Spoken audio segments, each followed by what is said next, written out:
Hello and welcome back. Wherever you are tonight, whatever kind of day brought you here, I'm glad you found your way to this quiet corner of the internet. If you're already in bed, if the lights are low, if your body has that particular heaviness that comes at the end of a long day, then you're exactly where you need to be. There's nothing you need to do right now except listen and let your mind wander wherever it wants to go. Tonight, I want to take you somewhere very far away, and also somewhere very close, because the place we're going to spend the next few hours in is both. It is unimaginably distant, and yet it has been sitting directly above your head every single night of your life, whether you noticed it or not. I mean the galaxy you live in, the Milky Way. Here's something strange to sit with before we begin. Right now, as you lie there, you are moving, not just breathing, not just your heart beating, though that's happening too.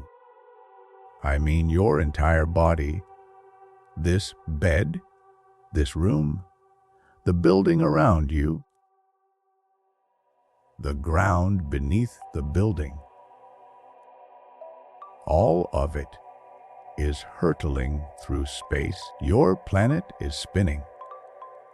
It's also orbiting the sun, and the sun itself, carrying you and everyone you've ever known along with it, is racing around the center of a vast spiral structure made. You have never felt any of this. You never will. And that, in a strange way, is where tonight's story begins.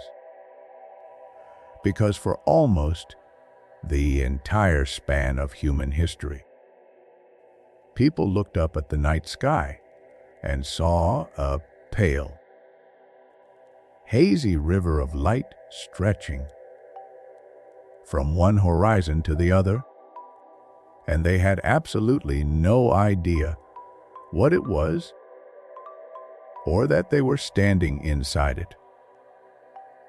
Let's start there. Let's start with the sky itself. The way it looked to someone standing in a field 3,000 years ago, before telescopes, before electric light, before anyone had a name for what a galaxy even was. Imagine that person. Maybe they're a shepherd, watching over animals through the night. Maybe they're a sailor, using the stars to navigate. Above them, cutting across the darkness, is a soft band of light, uneven, textured, almost like spilled milk across black cloth. Ancient Greek astronomers called it Galaxias Kyklos, the Milky Circle. The Romans translated it into Via Lactea, the Milky Road. Nearly every culture that left a record of the night sky noticed this band and gave it a name rooted in the same idea. A river, a road, a trail of something pale stretching across the heavens. In parts of East Asia, It was described as a silver river. In some indigenous Australian traditions, it was seen as an emu striding across the sky. Its shape formed not by the stars themselves, but by the dark dust lanes threading through the light. Different eyes, different stories. But everyone was looking at the same thing. Nobody knew what it actually was. And yet, not knowing what it was never stopped people from using it. Long before anyone understood the Milky Way as a physical structure, entire cultures built their lives around its presence in the sky. Polynesian navigators, sailing across thousands of miles of open Pacific Ocean in double-hulled canoes, used the position of the Milky Way, along with the rising and setting points of individual stars, to hold a course across open water with no land in sight for weeks at a time. A navigational tradition so precise that sailors could reportedly sense their position by the pattern of ocean swell alone. Of ocean swells alone. Cross-checked against the slow nightly rotation of that pale band overhead. In the Kalahari, 4. Sand communities tracked the changing orientation of the Milky Way through the seasons as a kind of calendar. Its tilt across the sky, marking the passage of the year as reliably as the changing length of daylight. In Scandinavia, some Norse traditions described it as the path taken by fallen warriors on their way to the afterlife, a road of light connecting the world of the living to the world beyond. None of these traditions had any way of knowing what the band of light actually was physically, and yet, in a strange way, they were already treating it as something real and structural, something with a shape and a rhythm worth paying attention to, long before science caught up with that same intuition. That mystery held for an extraordinarily long time. It wasn't until the year 1610, when a man named Galileo Galilei pointed a simple, handmade telescope toward that hazy band, that the truth started to come into focus. Quite literally, what he saw astonished him. The band of light wasn't a fog, or a mist, or a glow of some ethereal substance, the way many had assumed. It was made of stars, an almost unbelievable number of individual points of light, packed so closely together that to the naked eye they blurred into a single continuous stream. Galileo wrote that the stars were, in his words, so numerous as almost to surpass belief. And in a sense, that single observation was the beginning of everything we're going to talk about tonight because it raised a question that would take over 300 years to fully answer. If the Milky Way is made of countless individual stars, then what exactly is it? Is it simply the accumulated light of the stars nearest to us, scattered here and there through the darkness? Or is it something else? Something with an actual shape, an edge, a structure? For a long time, astronomers assumed the answer was almost embarrassingly simple. They believed the Milky Way was, quite literally, everything, all the stars there are, one enormous, sprawling collection of stars with our sun sitting somewhere inside it, and beyond its edges, nothing but empty darkness.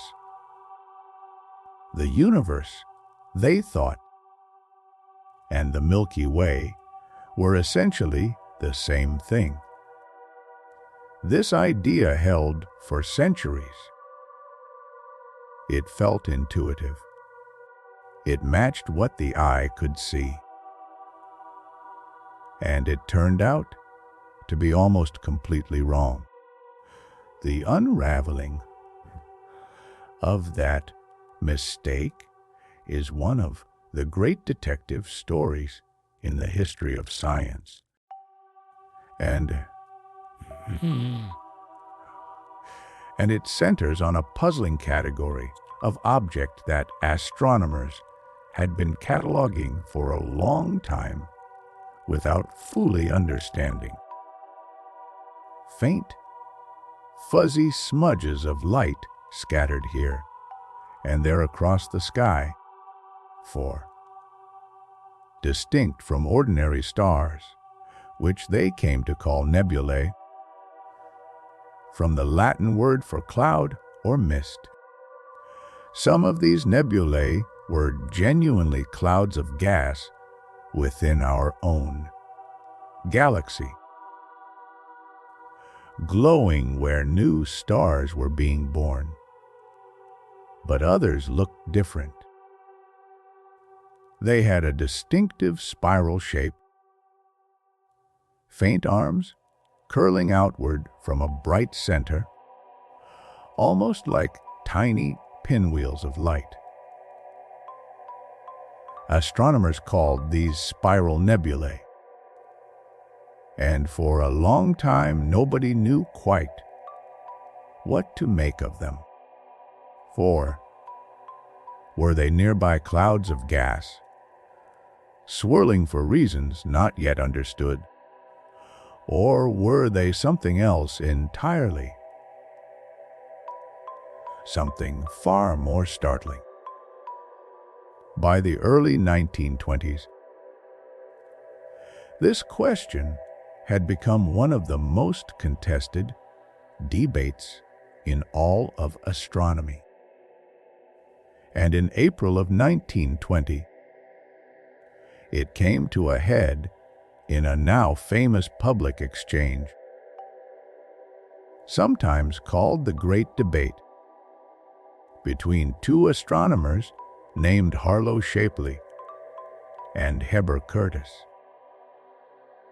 Shapley argued that the Milky Way was truly enormous, far larger than anyone had previously imagined, and that these mysterious spiral nebulae were relatively small, nearby objects, part of our own galaxy.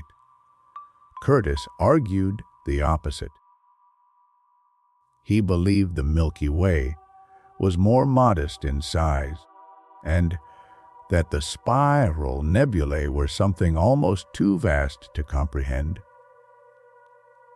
Entire, separate galaxies, in their own right. 4 so distant that their light had to travel for millions of years just to reach us. Neither man had definitive proof. The instruments of the time simply weren't precise enough to settle the argument. The debate ended, more or less, in a draw. It would take a few more years, and one extraordinary astronomer working at an observatory in California to finally resolve it. His name was Edwin Hubble, and in 1923 and 1924, using the newly built 100-inch telescope at Mount Wilson, he turned his attention to one particular spiral nebula, the one in the constellation Andromeda. Within it, he identified a very special kind of star, one whose brightness rhythmically pulses in a way that's directly tied to its true luminosity. By carefully measuring how that star dimmed and brightened over time, Hubble was able to calculate with real confidence how far away it actually was. The number he arrived at was staggering. The spiral nebula in Andromeda wasn't a nearby cloud of gas at all. It was hundreds of thousands of light years away, and later measurements would push that number even further to roughly 2.5 million light years. That distance placed it dramatically, unambiguously outside the boundaries of our own galaxy. In other words, it wasn't a nebula at all. It was an entire galaxy in its own right. A vast island of stars comparable to the Milky Way, simply sitting unimaginably far beyond it. Overnight, more or less, the size of the known universe expanded by an almost incomprehensible amount. What people had believed for the entirety of human history, that the Milky Way was essentially everything, for that it constituted the whole of creation, turned out to be just the beginning. The Milky Way wasn't the universe. It was one galaxy among what we now understand to be hundreds of billions, scattered across a cosmos vastly larger and stranger than anyone had ever imagined. I want you to sit with that for a moment, because I think it's easy to hear a fact like that and let it slide right past you without actually feeling its weight. For the entire span of recorded human history, up until less than 100 years ago, every single person who had ever lived, every philosopher, every king, every farmer, every child looking up at the night sky, wondering what it all meant, believed they were looking at the whole of existence, and they were wrong, not in some minor, technical way, but in the most fundamental way imaginable. The true scale of things was so much larger that our entire galaxy, the one holding your sun, your planet, everyone you've ever loved, for, turned out to be a single grain of sand on a beach whose size we still haven't fully measured. That's the world we live in now. That's the true shape of the sky above your bed tonight.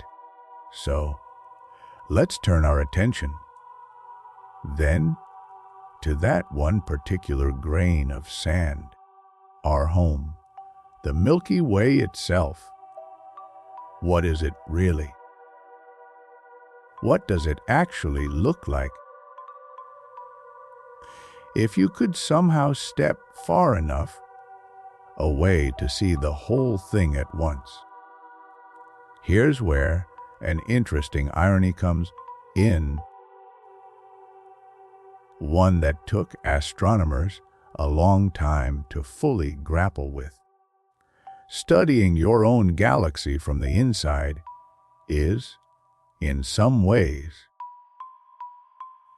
much harder than studying a galaxy from the outside. Think about it this way. If you wanted to understand the shape of a forest, it would be far easier to look at it from a hilltop,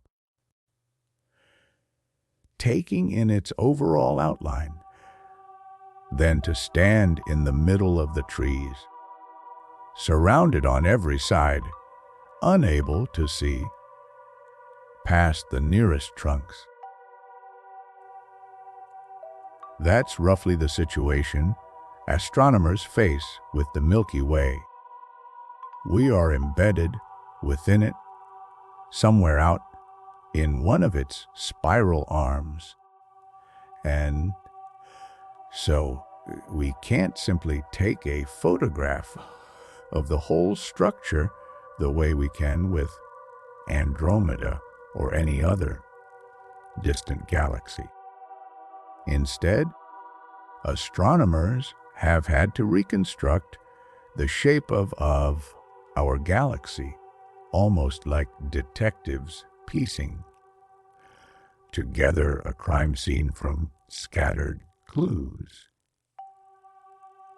mapping the positions and movements of stars, tracing clouds of gas, measuring radio waves that pass unimpeded through dust that blocks ordinary light, and slowly, patiently, the prefrontal cortex responsible within that disk, sweeping gracefully outward from the center, are the spiral arms, the feature that gives spiral galaxies their unmistakable pinwheel appearance.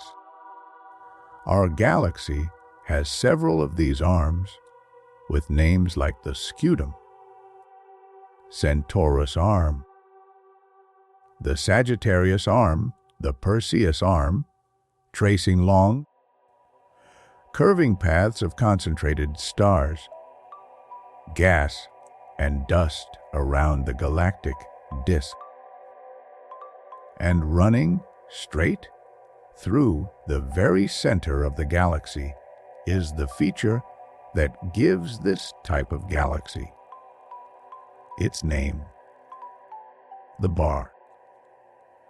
Rather than curving directly into a smooth central bulge, our galaxy's inner structure is elongated, stretched into a bar-shaped concentration of older, redder stars, from which the spiral arms unfurl like the arms of a pinwheel attached to a straight central rod. Spiral arms, it turns out, hold within them a small puzzle that took a surprisingly long time to resolve. If you picture the galaxy rotating the way a pinwheel spins 4, you might expect the spiral arms to gradually wind themselves tighter and tighter over time. The way a loose ribbon wraps more snugly around a spool the longer it spins. Stars closer to the galactic center complete their orbits faster than stars farther out. So after a few billion years of rotation, 4.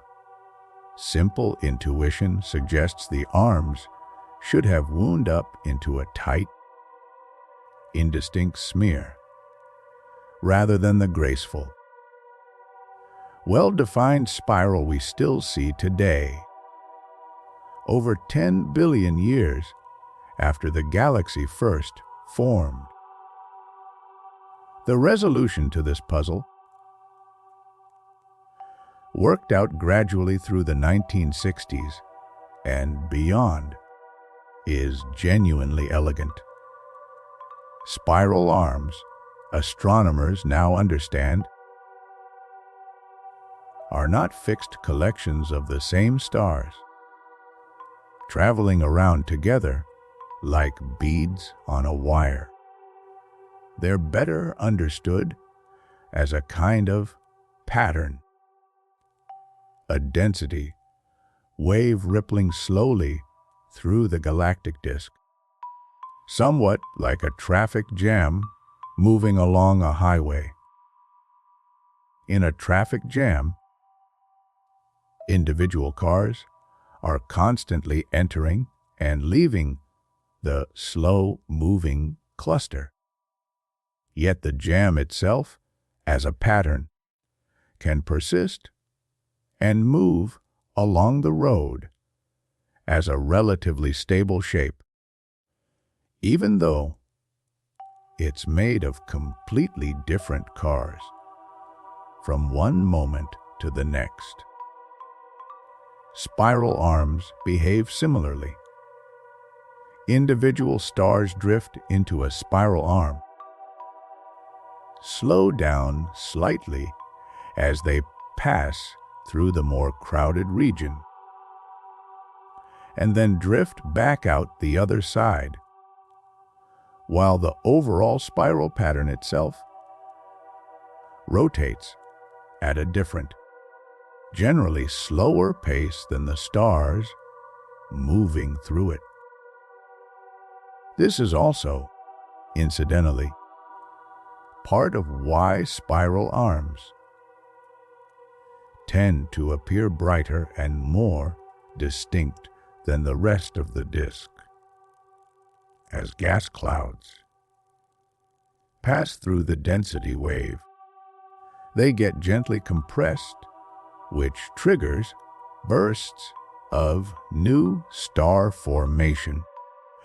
And it's the light of these young, hot, short-lived stars clustered along the compression zone that makes the spiral pattern stand out so vividly, even though the arm itself is really more of a slow-moving traffic jam than a fixed structure. Surrounding the bar, at the very heart of the galaxy, is what's called the central bulge, a dense, roughly spherical swarm of stars, many of them among the oldest in the entire galaxy, some nearly as old as the universe itself. And then, enveloping the entire visible structure, the disk, the bar, the bulge, the spiral arms, is something far more diffuse and far stranger. the galactic halo. This is a vast, roughly spherical region extending far beyond the edges of the visible disk, sparsely populated with ancient stars and dense clusters of stars called globular clusters, extending outward for possibly hundreds of thousands of light years. That's the architecture in broad strokes. A flattened, barred spiral disk, wrapped in spiral arms, surrounded by a much larger, much emptier halo. But architecture alone doesn't capture what the Milky Way actually is, because so much of what fills it isn't structure in the traditional sense. It's stars. An overwhelming, almost impossible number of stars. The exact number isn't perfectly known. And here I want to be honest with you about that uncertainty. Responsible for, because it's part of what makes this such a genuinely fascinating scientific puzzle, rather than a simple matter of counting. Based on the total mass of the galaxy and on careful surveys of representative patches of sky, astronomers estimate that the Milky Way contains somewhere between 100 billion and 400 billion stars. Some more recent estimates push toward the higher end of that range, or even slightly beyond it. Try, for a moment, to actually picture a number like that. If you tried to count to 100 billion, one number every single second, without ever stopping to sleep or eat or rest, it would take you more than 3,000 years. And that's the smaller estimate. Every one of those 100 billion, or 200 billion, or 400 billion points of light is a star. Many are smaller and dimmer than our sun. Some are vastly larger, brighter, hotter. Some are approaching the ends of their lives, swelling or dimming or preparing to collapse. Others are newborn, still wrapped in the glowing clouds of gas and dust from which they formed only a few 100,000 years ago. A blink of an eye, in cosmic terms.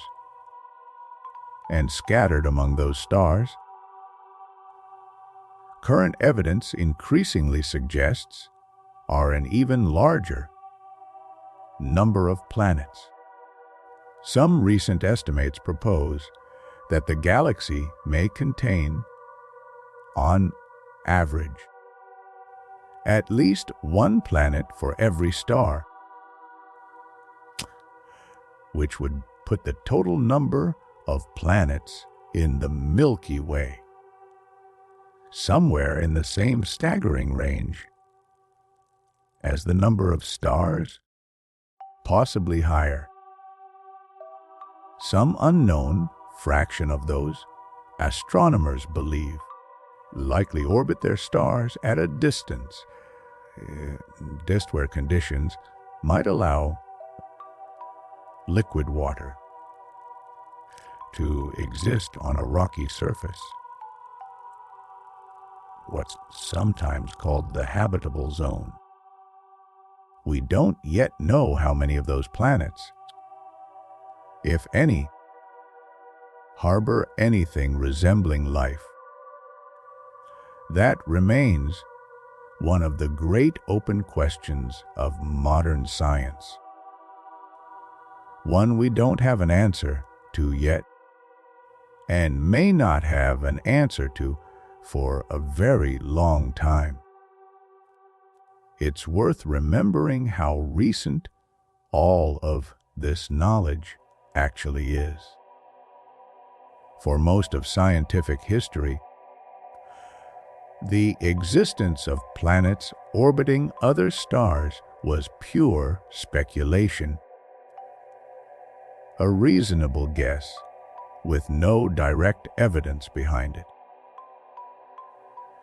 That changed only in 1995 when two Swiss astronomers, Michel Mayor and Didier Queloz, announced the discovery of a planet orbiting a sun, like star beyond our own solar system, a hot, massive world circling the star 51 Pegasi, roughly 50 light-years away. It was the first confirmed exoplanet found orbiting a star similar to our own sun, and the discovery earned both astronomers a share of the Nobel Prize in Physics in 2019. In the 3 decades since,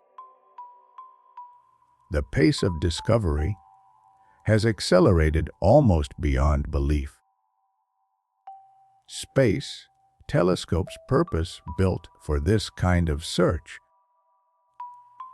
most notably NASA's Kepler mission, launched in 2009, spent years quietly staring at a single patch of sky, watching for the tiny, telltale dimming that occurs when a planet passes directly in front of its star from our point of view.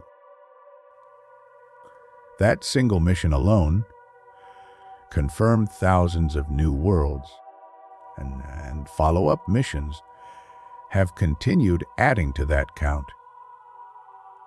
ever since.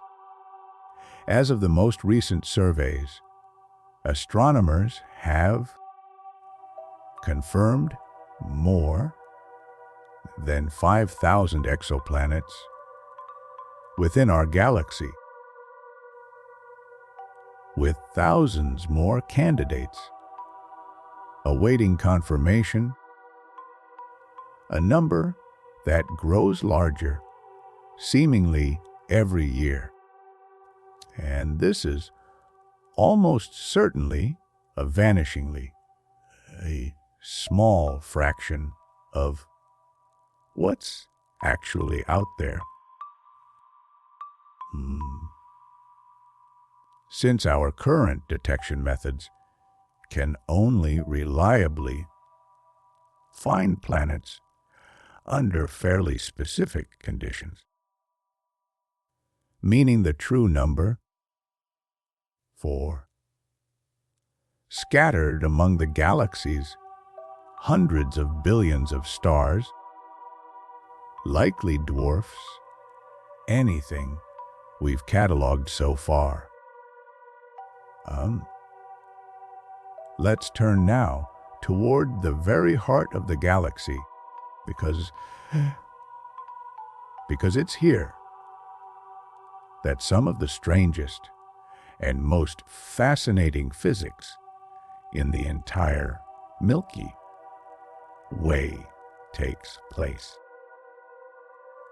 If you could travel, hypothetically, toward the exact center of our galaxy, a journey of roughly 26,000 light-years from where our solar system sits, you would eventually arrive at a region unlike anywhere else in the galaxy.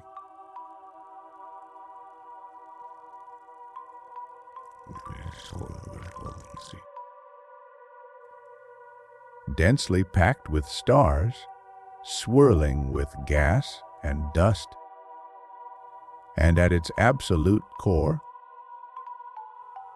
something almost impossible to fully picture.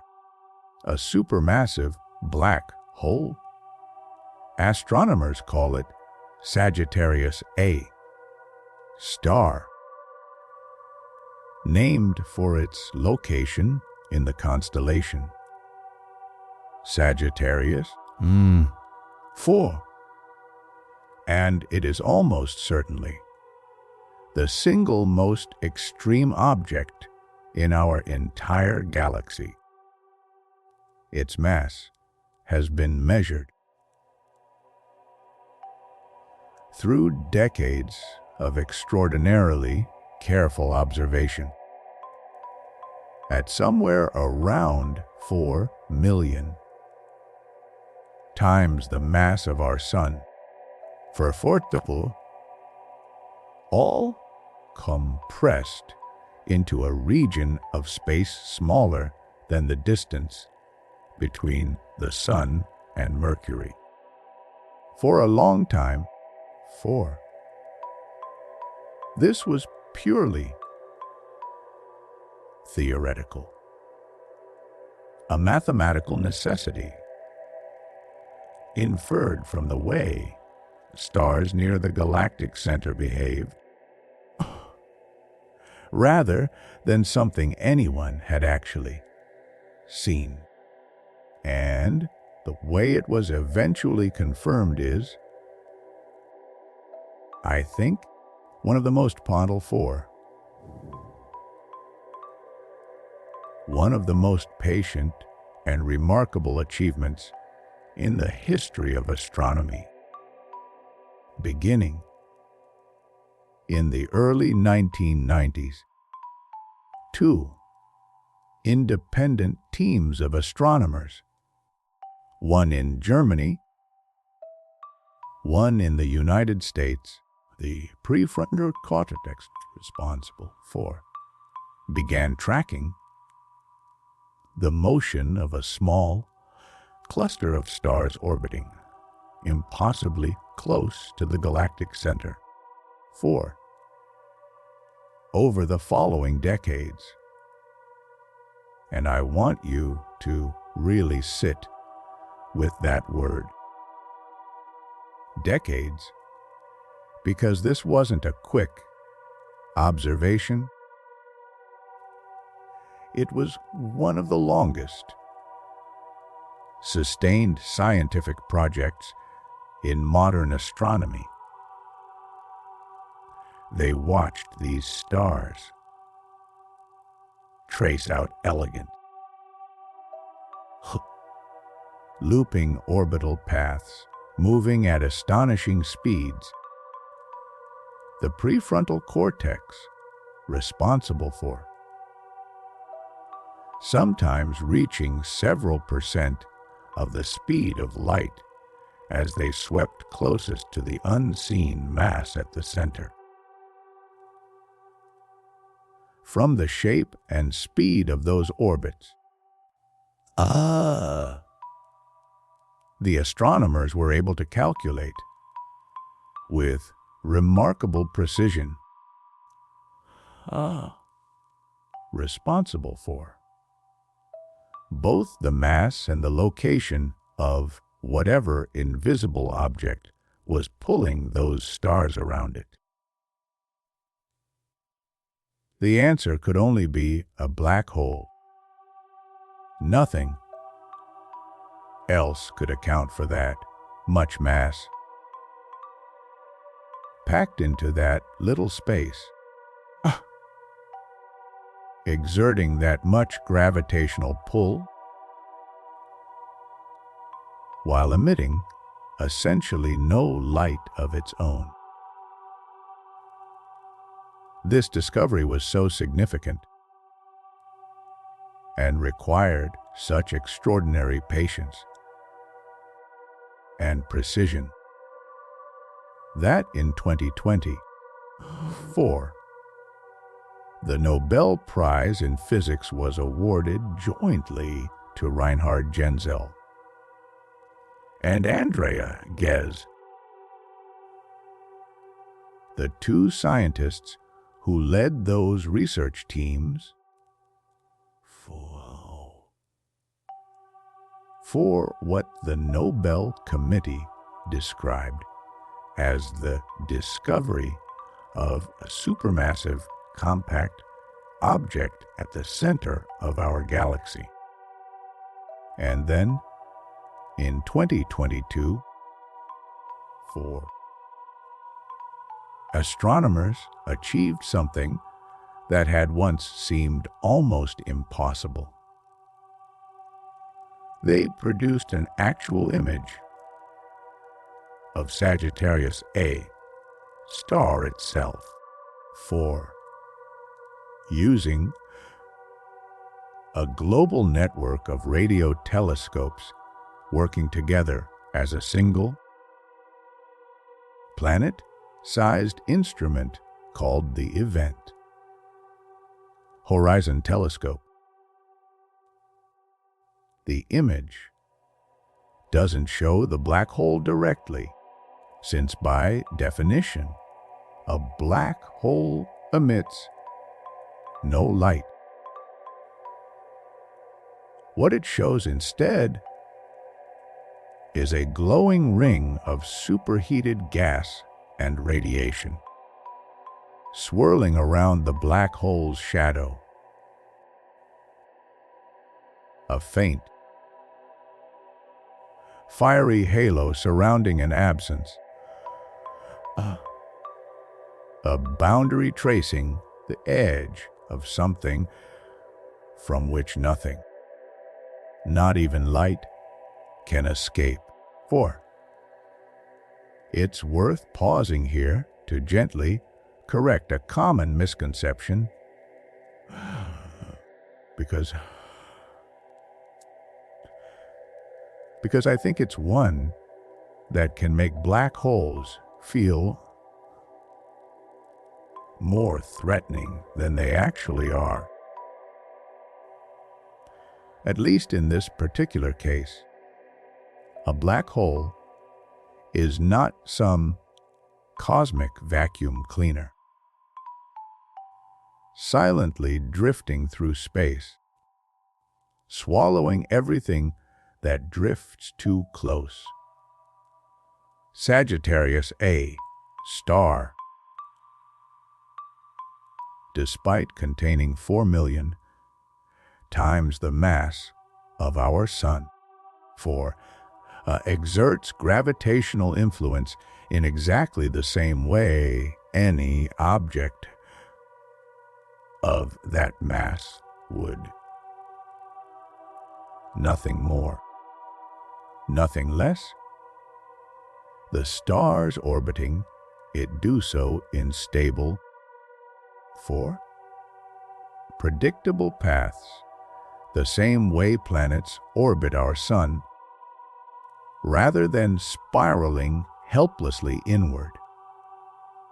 And we, out here on the edge of the galaxy, 26,000 light-years away, are in no danger from it whatsoever.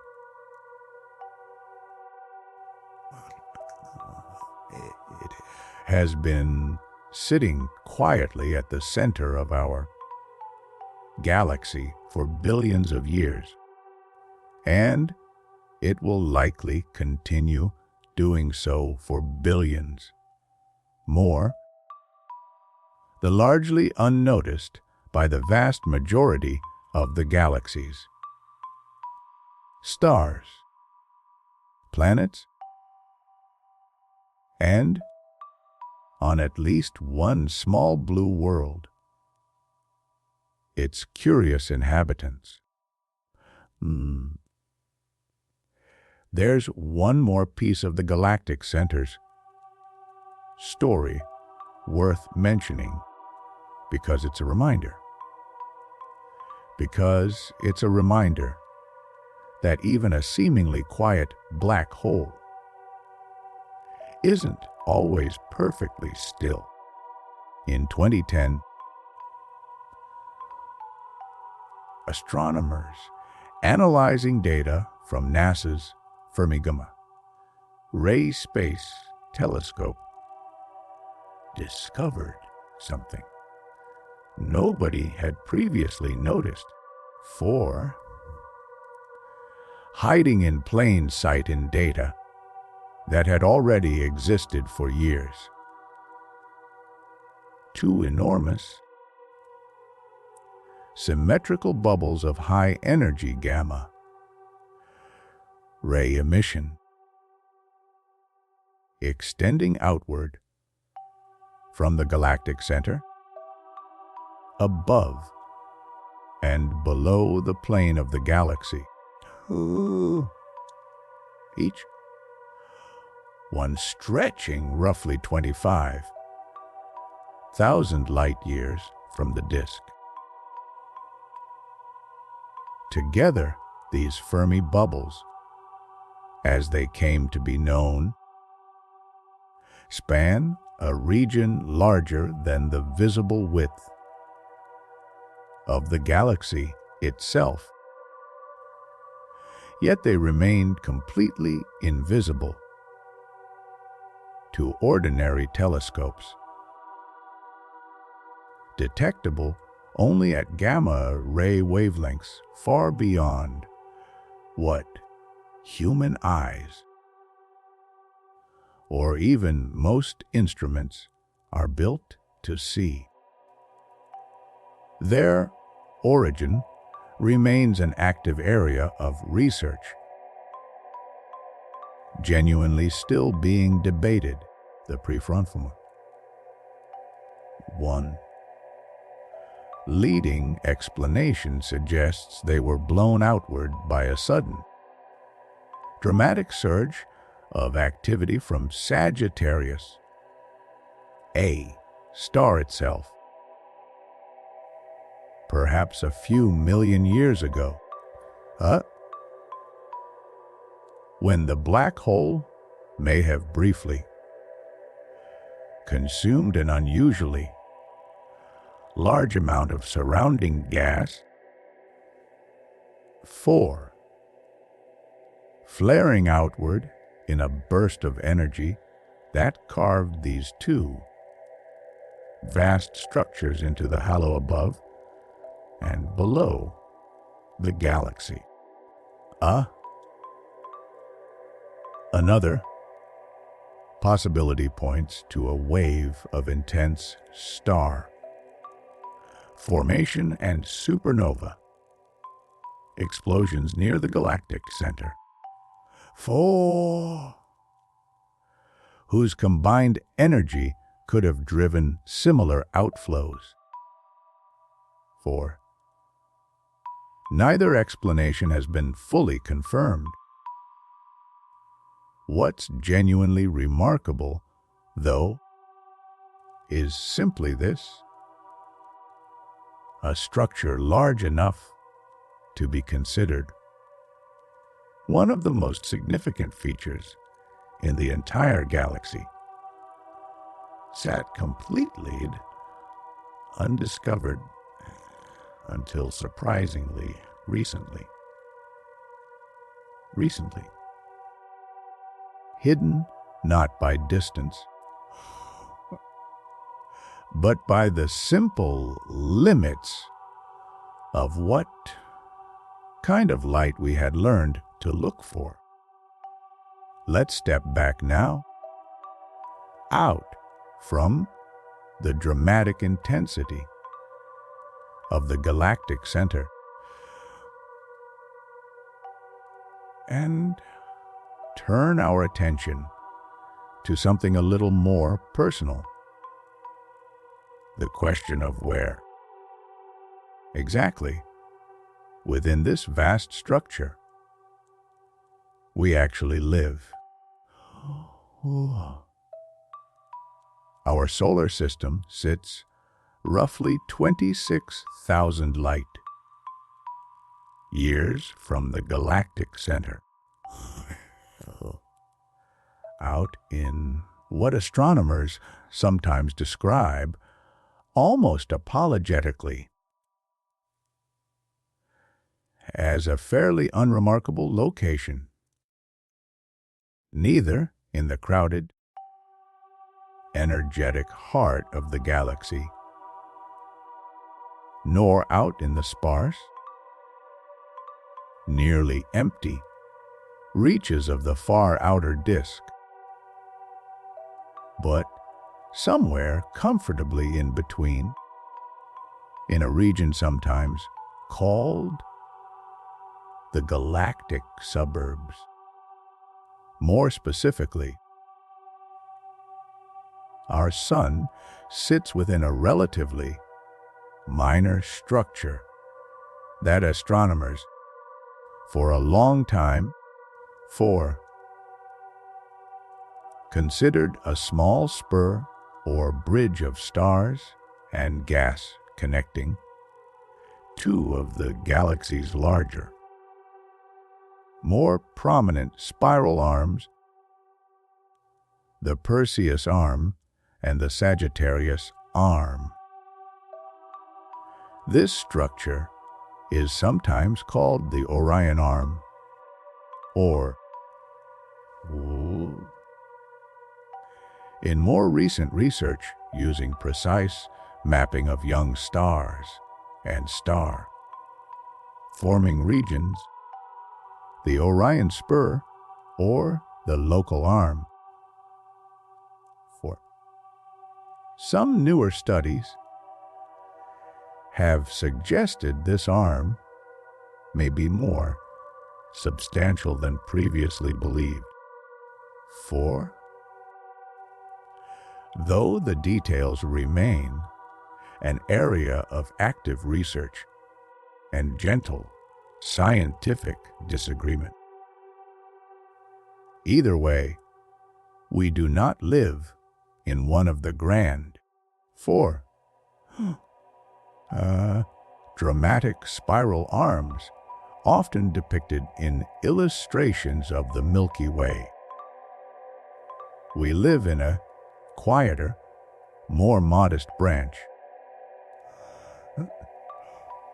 somewhere off to the side of the galaxy's main architecture. And yet, even from this relatively unremarkable position, we are still moving constantly through the galaxy at tremendous speed. Our entire solar system,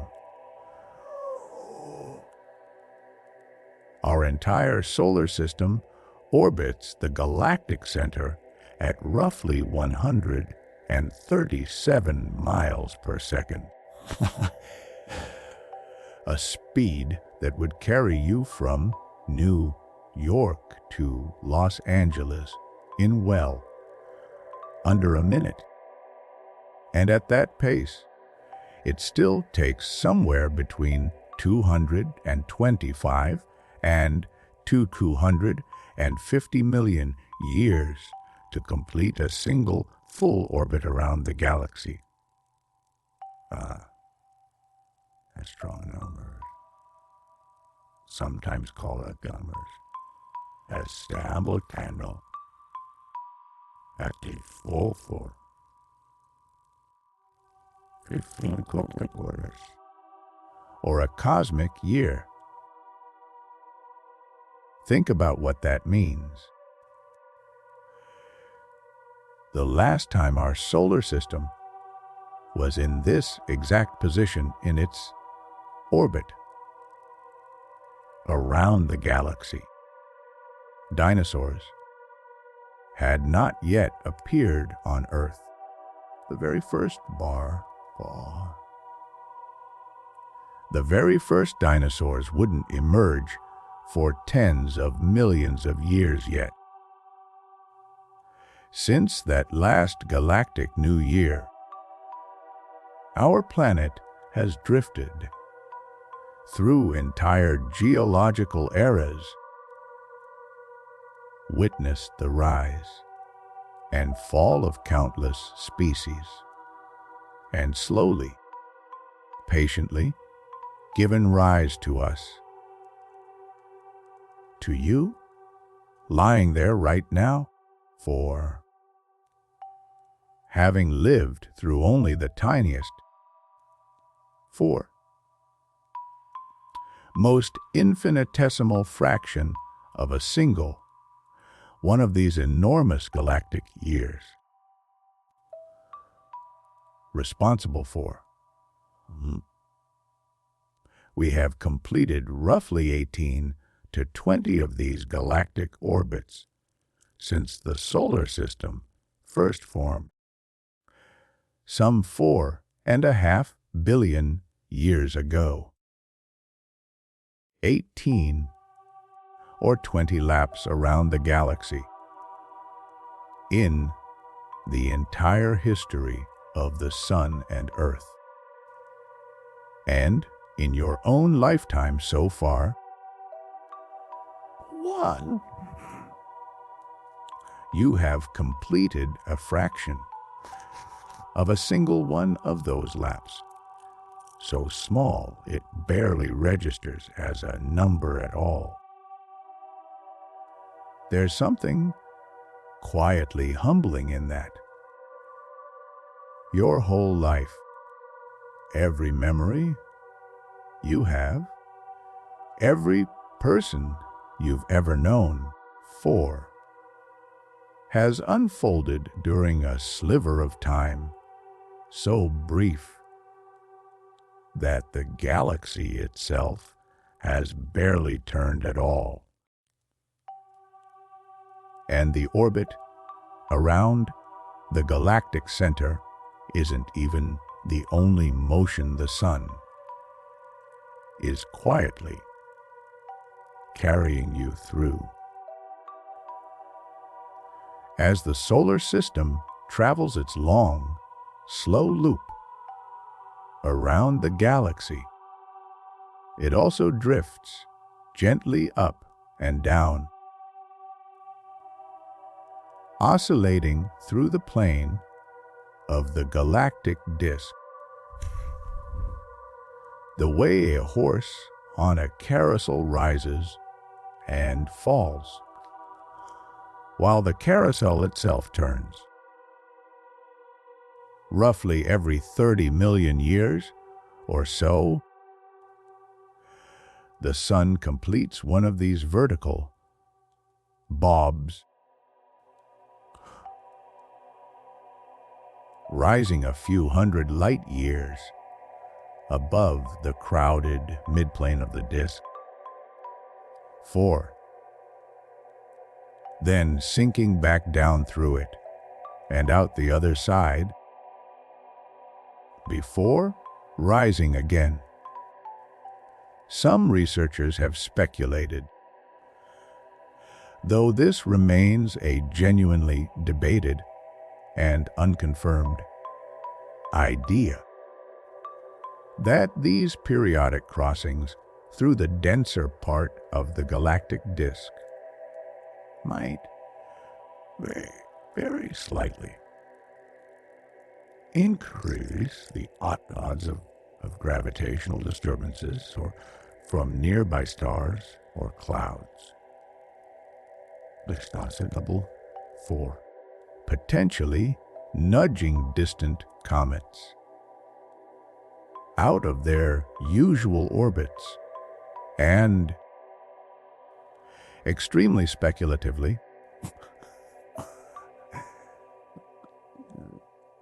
whether that might connect to some proposed patterns in the geological record of impact events on Earth. I want to be careful with that last idea, because it remains squarely in the territory of an interesting, unproven hypothesis rather than an established fact. 4. One of several proposals that have circulated without ever gathering strong, consistent evidence. But the underlying motion itself, the sun's gentle, repeating rise and fall through the disk every 30 million years or so, is real, well documented, and worth sitting with for a moment. Even within your galactic orbit, there is a smaller rhythm nested inside the larger one, a kind of slow cosmic breathing, carrying you gently up and down through the disk of the galaxy.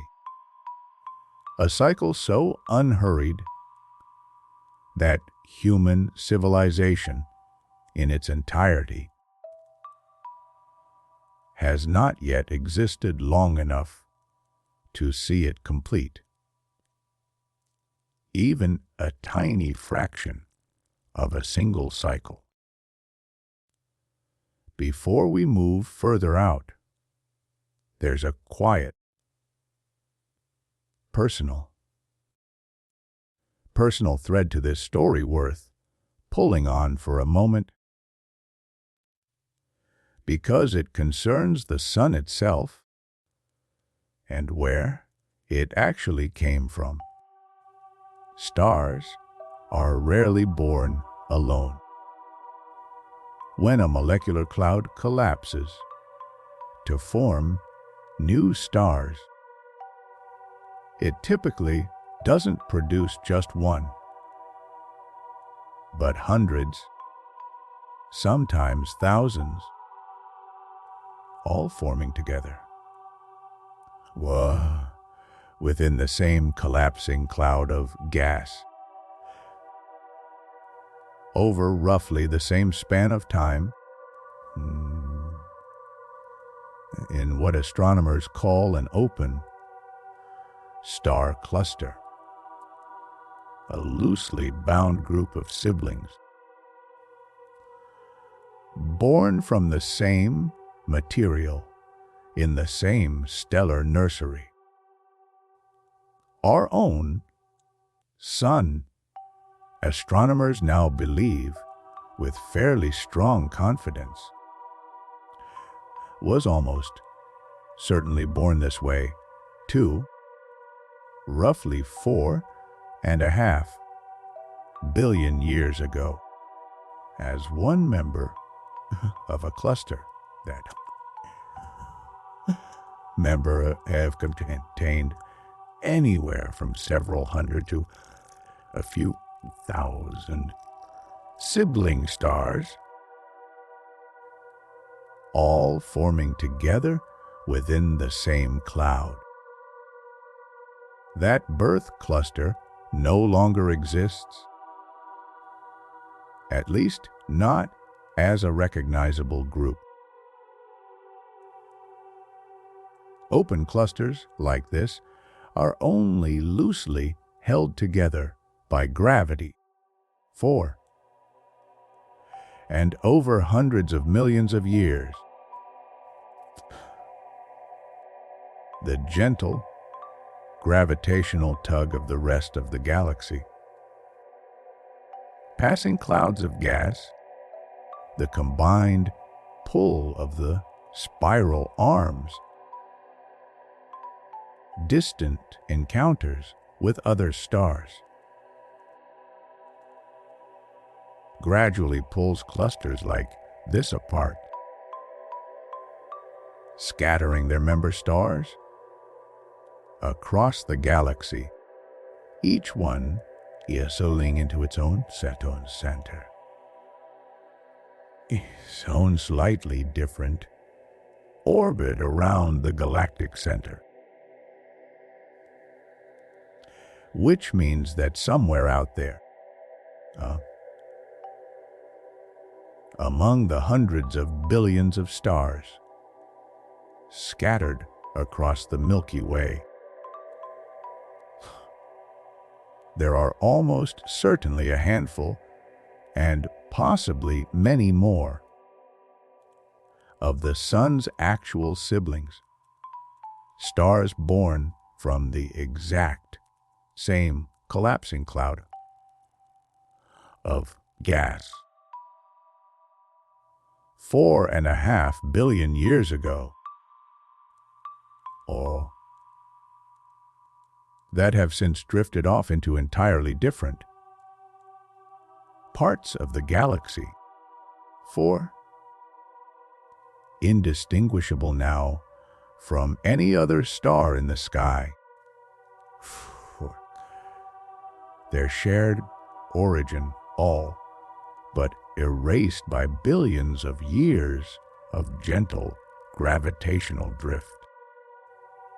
Astronomers have made a handful of attempts to identify some of these solar siblings responsible for searching for stars with a chemical composition closely matching the Sun's own distinctive fingerprint. The specific ratios of different elements that would suggest a shared birthplace. A few candidate stars have been proposed over the years,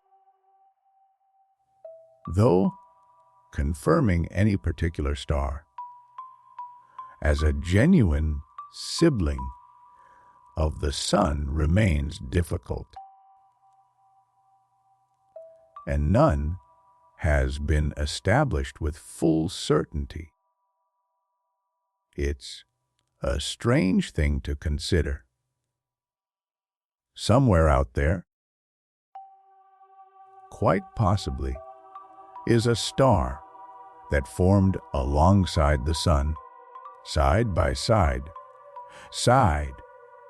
in the same cloud of collapsing gas, before drifting away over billions of years to some or entirely different region of the galaxy. A sibling separated so long ago, and so thoroughly, that we may never be able to prove the relationship at all, even though it's almost certainly still out there, shining quietly, utterly unaware, the way all stars are, of ever having had a family in the first place. Let's shift our attention now to another feature of the galaxy that's easy to overlook, but plays a far more important role than its faintness might suggest. The galactic halo and the strange population of ancient star clusters that live within it. While the disk of the Milky Way, with its spiral arms and bright young stars, tends to get most of the attention, the galaxy is also surrounded by a much larger, much more sparsely populated spherical region extending far above and below the disk. Within this halo, astronomers have identified roughly 150 tightly bound clusters of stars, called globular clusters. each one containing anywhere from tens of thousands to over 1,000,000 stars. 4. Packed into a roughly spherical ball, only a few hundred light years across. These globular clusters are, in a very real sense, some of the oldest structures in the entire galaxy. Many of them formed more than 12 billion years ago, not long, in cosmic terms, after the universe itself began. Stars within them are almost entirely old, red, relatively low in mass. The kind of stars that burn slowly and steadily for tens of billions of years, far outliving stars like our own sun. One particularly striking example is a cluster called Omega Centauri, for visible to the naked eye from parts of the southern hemisphere as a fuzzy, star-like smudge, though it's actually an enormous ball containing several million stars. For some astronomers suspect that Omega Centauri may not have originally formed as a simple globular cluster at all, but might instead be the stripped-down remnant of a much smaller galaxy, that our Milky Way, slowly absorbed and consumed sometime in the distant past. Its outer stars torn away by gravity, leaving only this dense, ancient core behind, orbiting quietly within our galaxy's halo, a kind of fossil embedded within a larger structure. Which brings us, quite naturally, to one of the more startling ideas in modern galactic astronomy: the notion that our galaxy did not simply form once in one smooth, continuous process and remain unchanged ever since. Instead, current evidence suggests that the Milky Way, over billions of years, has been slowly built up through a long series of mergers and collisions, swallowing smaller galaxies, absorbing their stars, their gas, their globular clusters, growing larger and more complex with each encounter. Some of the evidence for this come from careful analysis of the motions and chemical compositions of stars within our galaxy. Stars that form together from the same collapsing cloud of gas tend to share similar chemical fingerprints and tend to move through space in similar directions. Astronomers have identified several distinct streams of stars within the Milky Way that move together on similar paths with subtly different chemical compositions from the surrounding stellar population. Evidence, many believe, 4. Of ancient smaller galaxies that were pulled apart and absorbed by our galaxy's gravity. Their stars scattered throughout the halo and disk, but still faintly moving together like a shadow of the smaller galaxy they once belonged to. One particularly significant example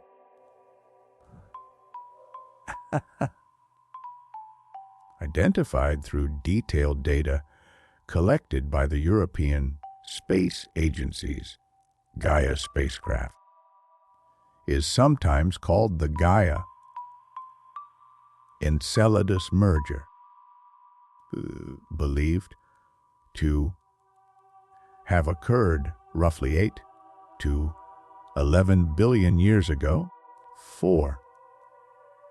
when a galaxy, perhaps a quarter, the mass of the Milky Way, collided with and was absorbed into our own galaxy, dramatically reshaping its structure, and possibly playing a significant role in puffing up and thickening the galactic disk into something closer to its current form. In other words, the calm, orderly, spiral structure we see today, the one that seems so stable and permanent, or actually carries within it the memory of ancient violence, of galaxies torn apart and consumed,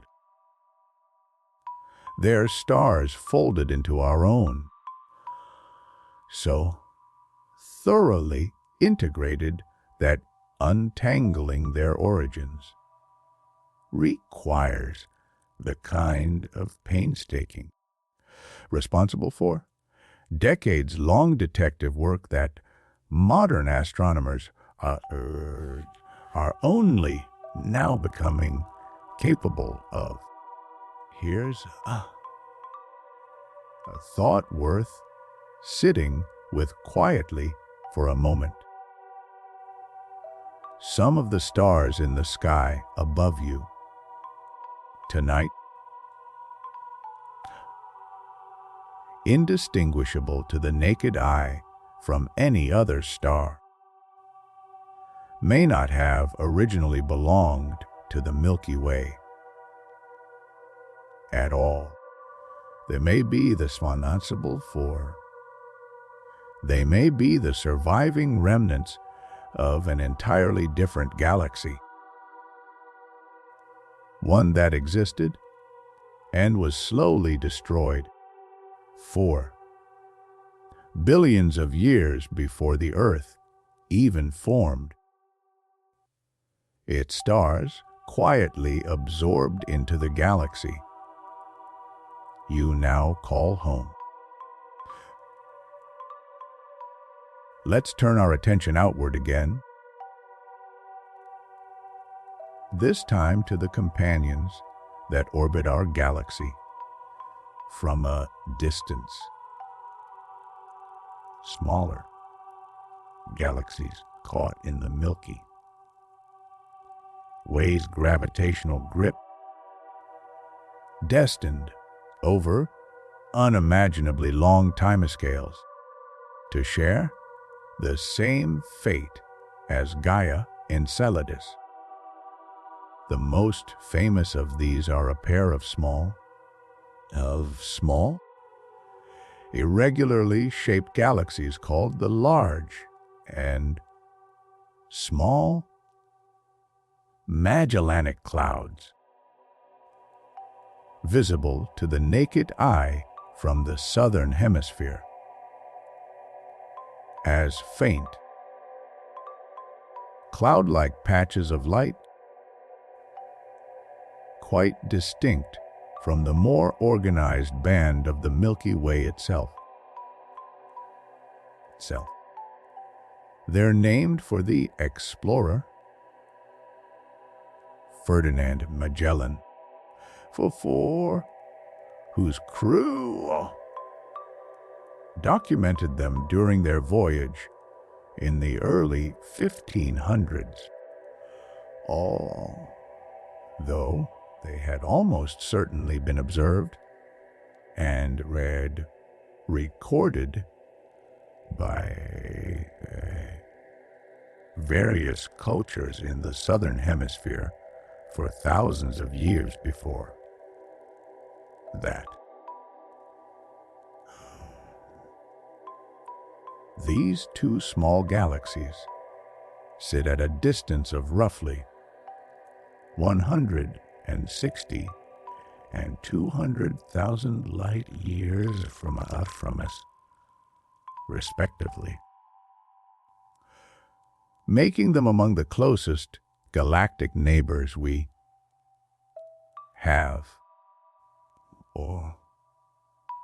Both are far smaller than the Milky Way, each containing perhaps a few billion stars. Compared to our galaxy's hundreds of billions, and both appear to be gravitationally, being pulled inward, drawn slowly toward eventual absorption into our own galaxy, in a process that will likely play out over the next couple of billion years. Beyond the Magellanic Clouds, astronomers have identified dozens of even smaller companion galaxies orbiting the Milky Way.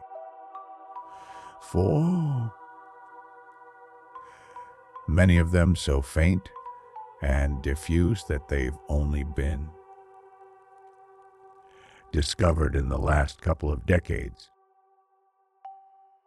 through careful, systematic surveys of the sky. These are sometimes called dwarf spheroidal galaxies, small, dim, ancient collections of stars, some containing as few as a few thousand stars total, orbiting quietly in the distant reaches of our galaxy's gravitational influence. Together, the Milky Way, Andromeda, the Magellanic Clouds, and dozens of smaller companion galaxies form what astronomers call the local group, a modest cluster of several dozen galaxies, bound together by gravity, drifting slowly through a much larger structure called the Virgo supercluster, which is itself part of an even larger structure called Laniakea. For a vast supercluster of galaxies whose full extent astronomers only mapped in detail within the last decade. It's a strange kind of nesting if you think about it. You, on your planet, orbiting your star, which orbits the center of the Milky Way, which itself is caught in a slow, gravitational dance with its neighboring galaxies, all of them drifting together through an even larger structure, which is itself part of something larger still. Scale within scale within scale, all the way out, farther than we've yet been able to map. Which brings us gently to perhaps the most dramatic single event in the Milky Way's long future. One, astronomers can actually predict with a fair degree of confidence, even though it won't happen for a very, very long time. Remember Andromeda, for the galaxy whose true distance Edwin Hubble measured back in the 1920s for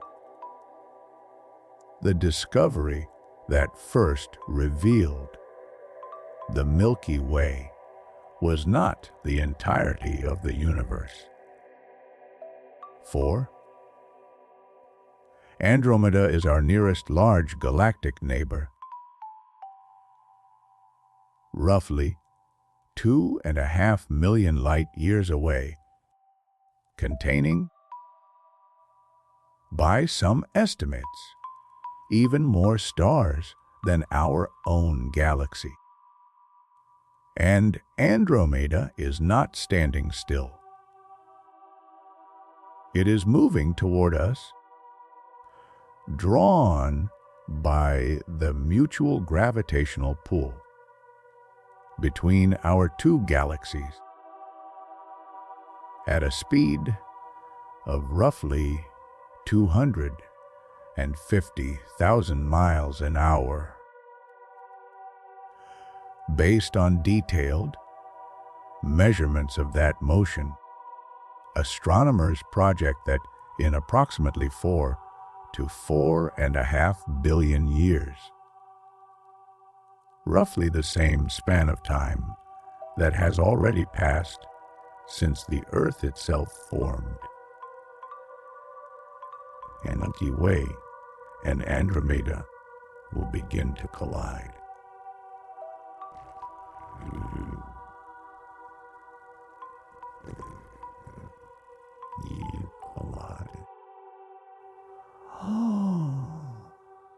I want to be careful with the word collide here. 4. Because it can conjure images of violent destruction, and the reality is far stranger and far slower than that. Galaxies are, on the scale of the stars within them, almost entirely empty space. The distance between individual stars is so vast compared to the size of the stars themselves that when two galaxies merge, the actual likelihood of any two individual stars physically colliding is astonishingly low, close to negligible. If you shrank the Milky Way down to fit within a typical living room, the stars within it would be smaller than specks of dust, separated by yards of empty space between them. What will happen instead is something more like an extraordinarily slow gravitational choreography, unfolding over hundreds of millions of years. The two galaxies will begin to distort each other's shape, pulling long streams of stars and gas out into space in sweeping tidal tails. They'll pass through each other, loop back, and slowly, over repeated close encounters, spanning enormous stretches of time, gradually merge into a single, larger galaxy, one that astronomers have already given a provisional name, imagining this distant future collision: Milky, or sometimes Milkdromeda, a blending of Milky Way and Andromeda. Our own sun, by that point, will likely have changed considerably too, evolving toward the later stages of its life. But current models suggest that even during this dramatic galactic merger, the Sun and its remaining planets would likely be flung into a new orbit within the newly formed combined galaxy, rather than being destroyed outright. An almost unnervingly gentle fate, all things considered, tucked safely within a wholly reorganized galactic structure, a new spiral, or perhaps a new elliptical shape, born from the slow, patient combination of two galaxies that had spent billions of years, up until that point,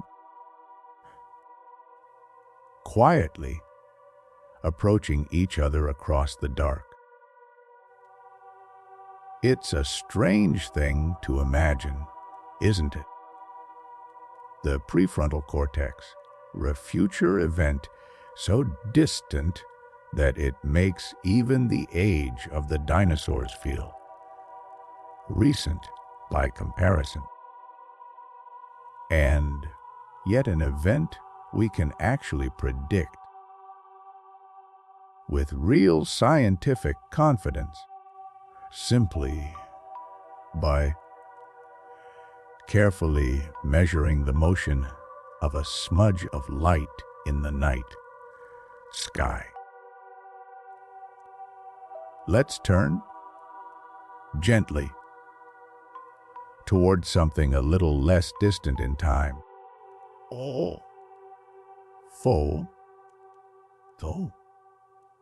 Though no less strange.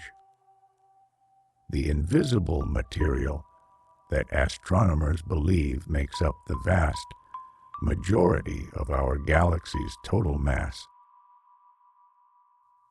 Material that has never been directly detected or responsible for, and yet whose gravitational fingerprints are found virtually everywhere you look.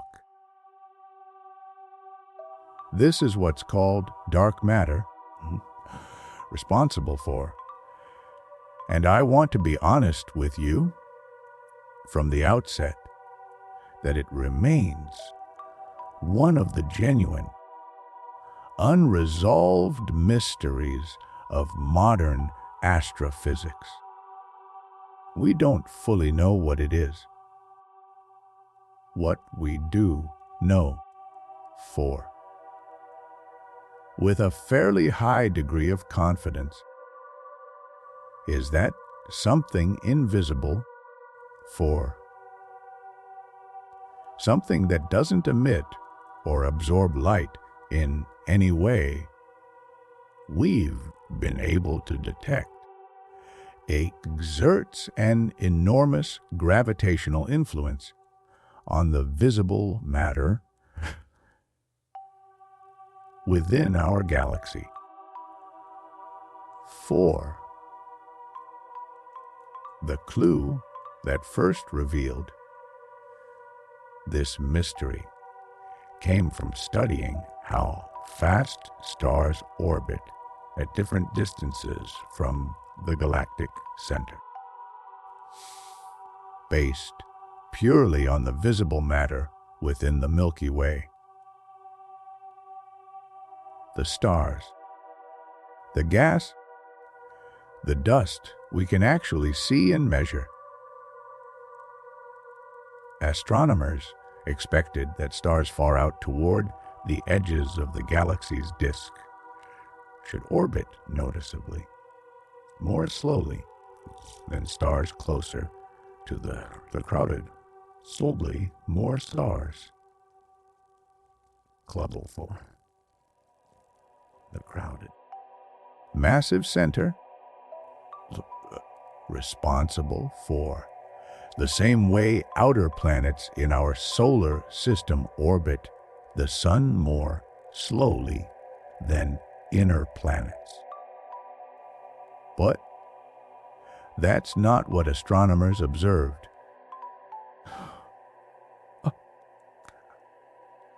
Stars far out in the galaxy's outer disk were orbiting at speeds nearly as fast as stars much closer to the center.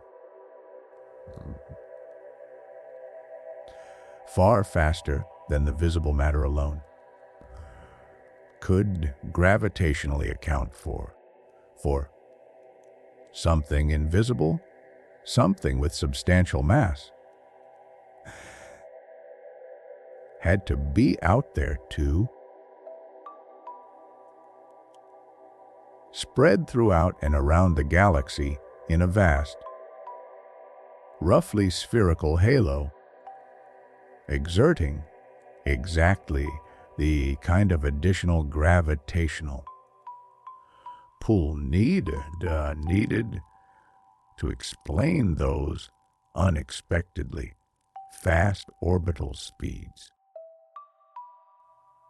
Based on calculations like these, astronomers now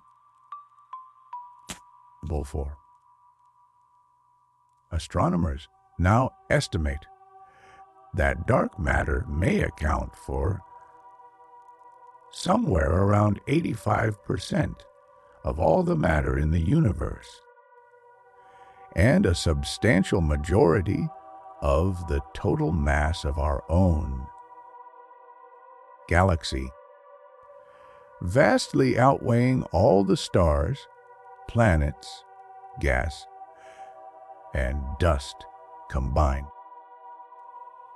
In other words, the Milky Way, you can actually see the swirling disk of stars and glowing gas clouds, maybe something like a thin, luminous decoration, floating within a much larger, much heavier, entirely invisible structure whose true nature remains genuinely unknown. Various hypotheses have been for dark matter to explain what proposed dark matter actually type of subatomic particle that interacts with ordinary matter only through ordinary gravity. Only through gravity. Being among the leading candidates. But as of now, no direct detection has been confirmed. Despite decades of careful, experimental searching, it remains, quite literally, one of the biggest open questions hovering over the entire field of astrophysics. We know something enormous is there. We can measure its gravitational effects with real precision. We simply don't yet know for certain what it actually is. There's something oddly comforting, I think, in an unanswered question like that. Not every mystery needs to be solved for the world to still make sense. Sometimes the not knowing is simply where the science currently stands, an honest boundary waiting patiently for better instruments, or a cleverer idea, or simply more time. Let's bring our attention back, inward for a while, back toward the stars themselves and the quiet, continuous process by which the Milky Way is, even now, slowly making new ones. Scattered throughout the galaxy's spiral arms are vast clouds of gas and dust, called molecular clouds, composed primarily of hydrogen, the simplest and most abundant element in the universe. Under the right conditions, gravity, acting on regions within these clouds, where the gas happens to be slightly denser than its surroundings, causes that gas to slowly begin collapsing inward on itself. As the cloud collapses, it heats up the same way any gas heats up when compressed.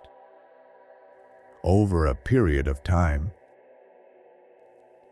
typically somewhere around 100,000 years, a span that feels enormous to us but is comparatively brief in the life story of a star.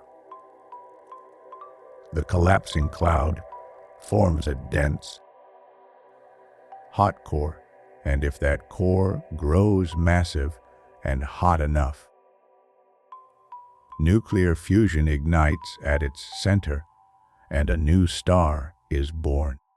For our galaxy is filled with regions where this process is actively taking place. Glowing pink and red clouds of hydrogen gas, illuminated from within by the fierce ultraviolet light of newly formed stars. Places like the Eagle Nebula, home to the famous towering columns of gas, sometimes called the Pillars of Creation, or the Orion Nebula, visible even to the naked eye as a faint smudge below the three stars forming Orion's belt. Actually an enormous stellar nursery, roughly 1,300 light years away, where new stars are being born even as you listen to this. Astronomers estimate that on average.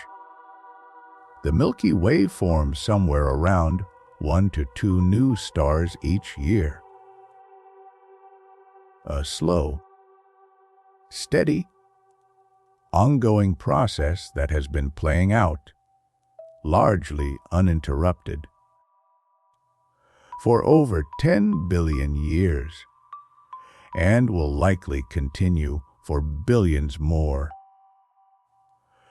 gradually converting the galaxy's reserves of hydrogen gas into new generations of stars, until eventually, in the extraordinarily distant future, that raw material begins to run low, and every one of those stars, whether forming right now or formed billions of years ago, is itself part of a much larger story. The story of how the very atoms that make up your body came to exist at all. This is, I think, one of the most quietly beautiful facts in all of astronomy, and it's worth slowing down for. In the earliest moments of the universe, only the simplest elements existed: hydrogen, helium, and a trace of lithium. Nothing more complex. No carbon, no oxygen, no nitrogen, no iron. None of the elements that make up rock, or water, or air, or, crucially, living tissue. Those heavier elements were forged later, deep within the cores of stars, through the same nuclear fusion process that powers their light. Hydrogen fusing into helium, and in the largest, hottest stars, helium eventually fusing into carbon, oxygen, and progressively heavier elements, layer by layer, over the course of the star's life. And then, when massive stars reach the end of their lives, many of them die in one of the most violent events the universe produces: a supernova, an explosion so powerful that, for a brief period, a single dying star can outshine the combined light of every other star in its entire galaxy. That explosion does two extraordinary things at once. It forges, in the intense heat and pressure of the blast itself, even heavier elements than the star could produce during its normal life. Elements like gold, and silver, and iodine, and iron. And it scatters all of these elements, the ones made gradually over the star's life, and the ones made in the final violent instant of its death, outward into space, seeding the surrounding clouds of gas with heavier material that wasn't there before.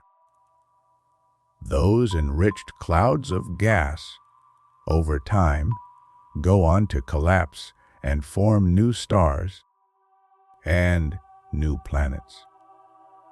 And on at least one of those planets, roughly 4.5 billion years ago, into a body that would eventually become the Earth you're lying on right now. Now, every carbon atom in your body, every oxygen atom you breathe, the calcium in your bones, the iron in your blood, all of it was forged inside the heart of a star that lived and died long before our sun ever formed. You are not simply living within the Milky Way. You are made from it. Quite. Literally assembled from the recycled remains of stars that burned out billions of years ago. Their material drifting through the galaxy for eons before finally, improbably, becoming you. There's a phrase sometimes used to describe this, one you may have encountered before, that we are made of star stuff. It's not just poetry. It's a fairly precise description of a real physical process, one that astronomers have traced with genuine scientific rigor, atom by atom, element by element, back to its stellar origins. Let's slow down here for a moment and just let that settle. Somewhere out in the galaxy tonight, for in one of those glowing pink nurseries of gas, a new star is quietly forming, built from material that has, in some cases, been drifting through the Milky Way for billions of years, passing through generation after a generation of dying and reborn stars. And somewhere else, an old star, one that has burned steadily for 10 billion years or more, is nearing the end of its life, preparing, on some far, distant future night, when to scatter its own material back out into the galaxy, material that may, unimaginably far in the future, become part of some entirely new world. The galaxy is not a static, finished thing. It's a slow, patient, ongoing process, recycling its material again and again, star into gas, gas into star, endlessly for billions of years, and will likely continue doing so for billions more. I want to turn now, gently, toward the more distant future. Not just the eventual collision with Andromeda, but further still, toward what current science can tell us about the ultimate fate of the galaxy itself and the stars within it. This is necessarily more speculative territory than most of what we've covered so far, and I want to be clear about that distinction. We're moving from established observation into the realm of careful, evidence-based projection, informed extrapolation, based on our current understanding of how stars, gas, and galaxies behave over extraordinarily long timescales. Here's roughly what current models suggest. As the galaxy continues forming new stars, generation after generation, it will gradually use up its available supply of hydrogen gas, the raw material stars are made from. star formation, astronomers believe, will likely continue for a very long time yet, but not forever. Some models suggest that within the next few trillion years, long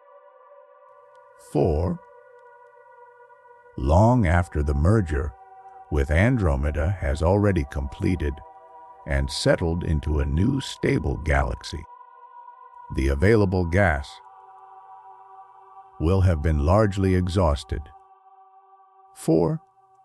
And the rate of new star formation will slow to a bare trickle and eventually stop almost entirely.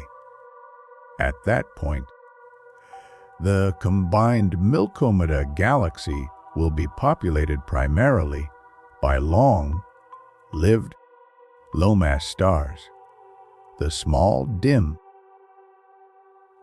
slow-burning red dwarf stars that can continue shining steadily for trillions of years, vastly longer than stars like our own Sun, which has a total lifespan of roughly 10 billion years.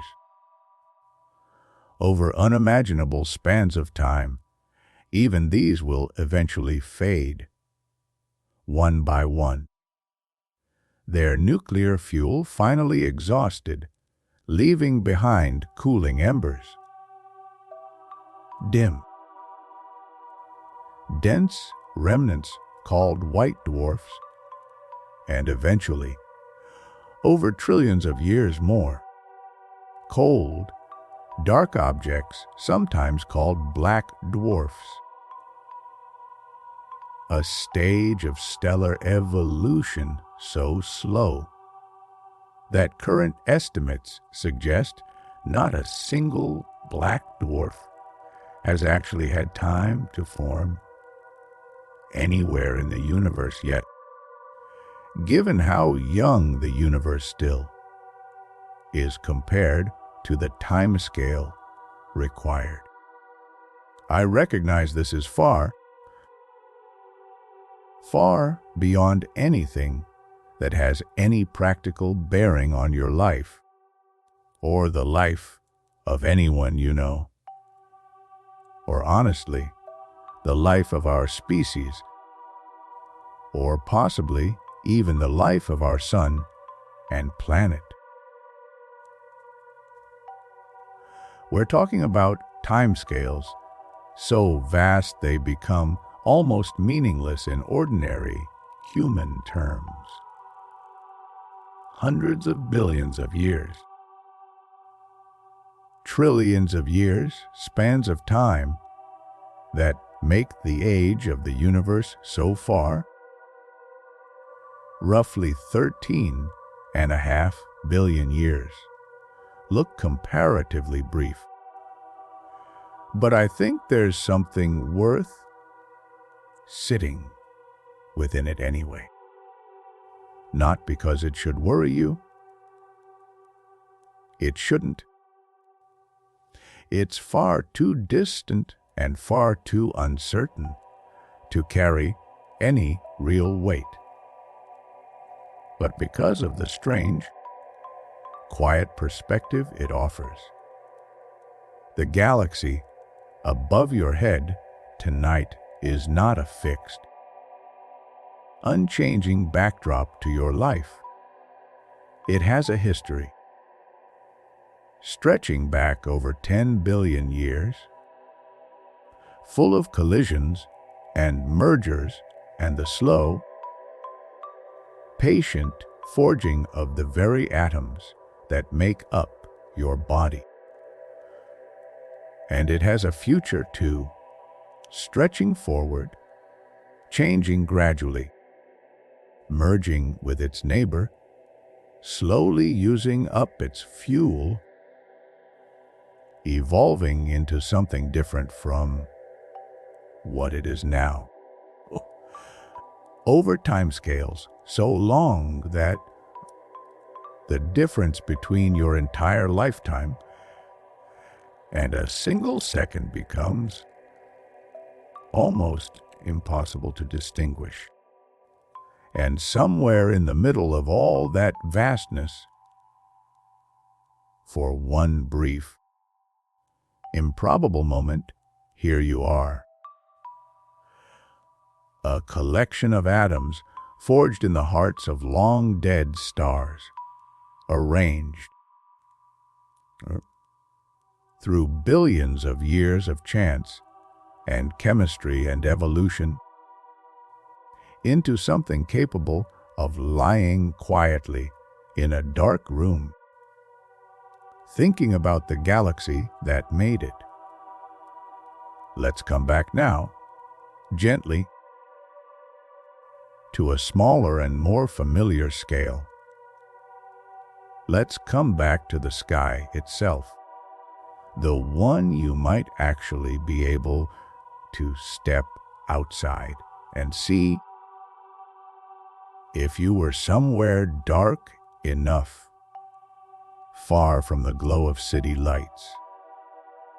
If you found yourself somewhere truly dark, out in the countryside, perhaps, or high in the mountains, far from any artificial light, and you looked up on a clear, moonless night, you would see the Milky Way the way people saw it for nearly the entirety of human history. Before electric lighting quietly erased it from the sky for most of the world's population, you would see that same pale, hazy band Galileo first resolved into individual stars, stretching from horizon to horizon, densest and brightest toward the constellation Sagittarius, where you would be looking, without realizing it, roughly in the direction of the galactic center, 26,000 light years away, hidden behind vast, obscuring clouds of interstellar dust. It's worth pausing on that dust for a moment, because it plays a quietly important role in the whole story. The same clouds of gas and dust that give birth to new stars also, in places, block our view of what lies beyond them. Thick, dark lanes of dust thread through the plane of the Milky Way, absorbing and scattering visible light, creating dark, star, pore rifts within the bright band of the galaxy, patches sometimes called dark nebulae, visible to the naked eye as apparent gaps or rivers of darkness cutting through the brighter starlight around them. For centuries, some cultures interpreted these dark shapes not as absences, but as figures in their own right. The way some indigenous Andean and Australian traditions saw animal shapes formed by the dark dust lanes rather than the bright stars. This dust is part of why astronomers, for so long, struggled to map the galaxy's true structure from the inside. Visible light simply can't penetrate very far through it. It took the development of radio astronomy and later infrared astronomy, instruments capable of detecting wavelengths of light that passes lonely unimpeded through dust that blocks ordinary visible light, to finally begin mapping the galaxy's spiral structure with real confidence.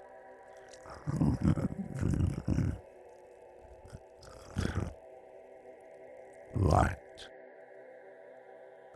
Tracing the positions of gas clouds and young stars hidden behind veils of dust that no visible light telescope could ever see through. One particular discovery deserves a moment of attention here because it's a lovely example of how a purely theoretical prediction can, years later, unlock an entirely new way of seeing.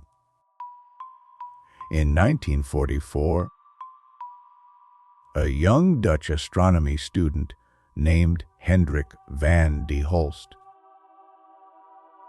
working through the physics of interstellar hydrogen gas, predicted that individual hydrogen atoms scattered through space should occasionally emit a very faint,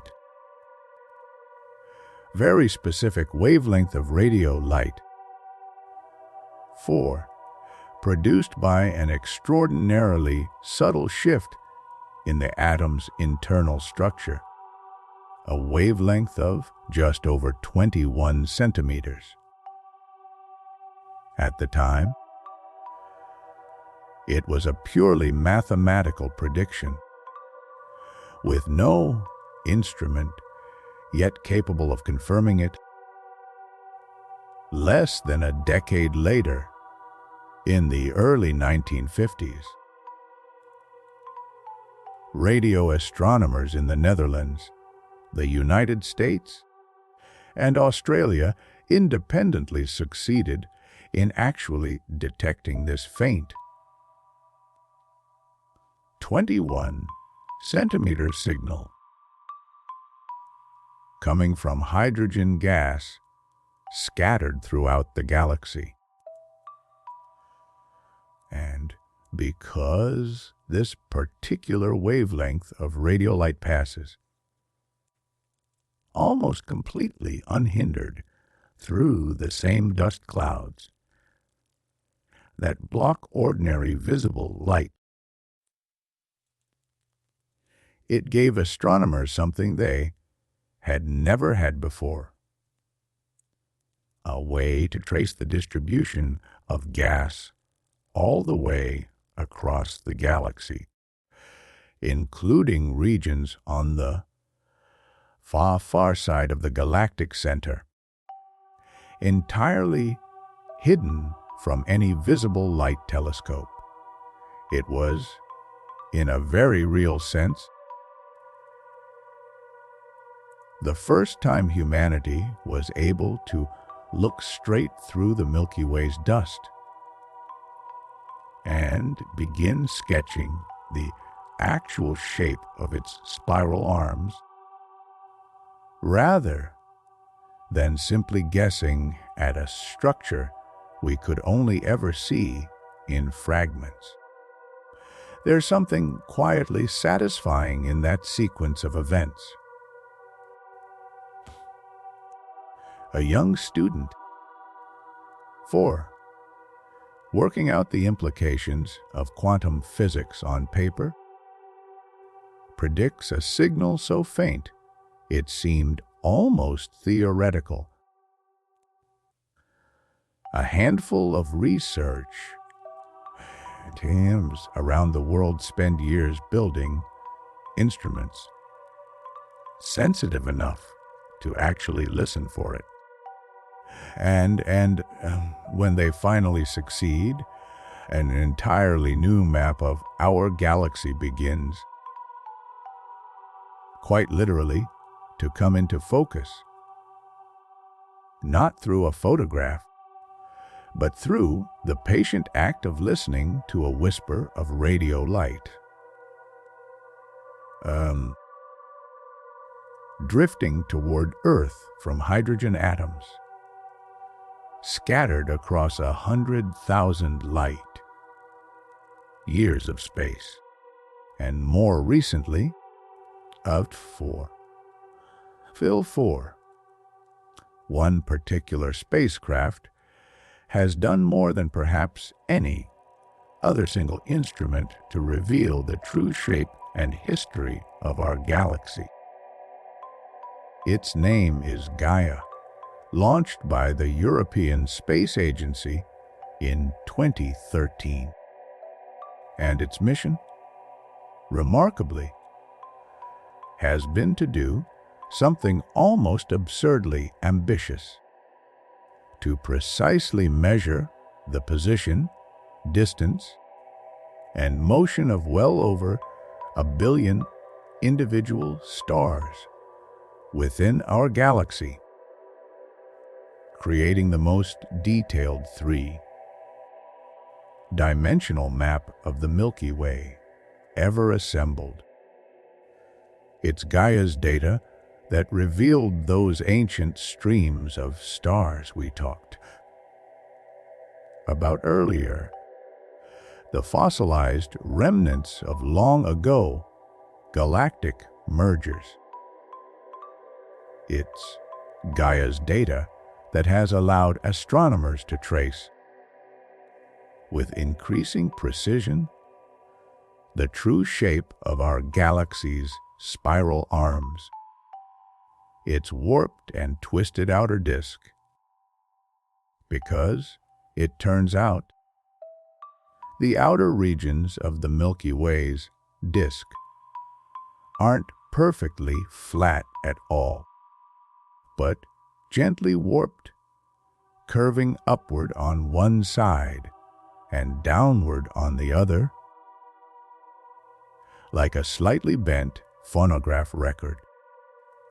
The result of gravitational interactions with our galaxy's smaller companion galaxies over billions of years.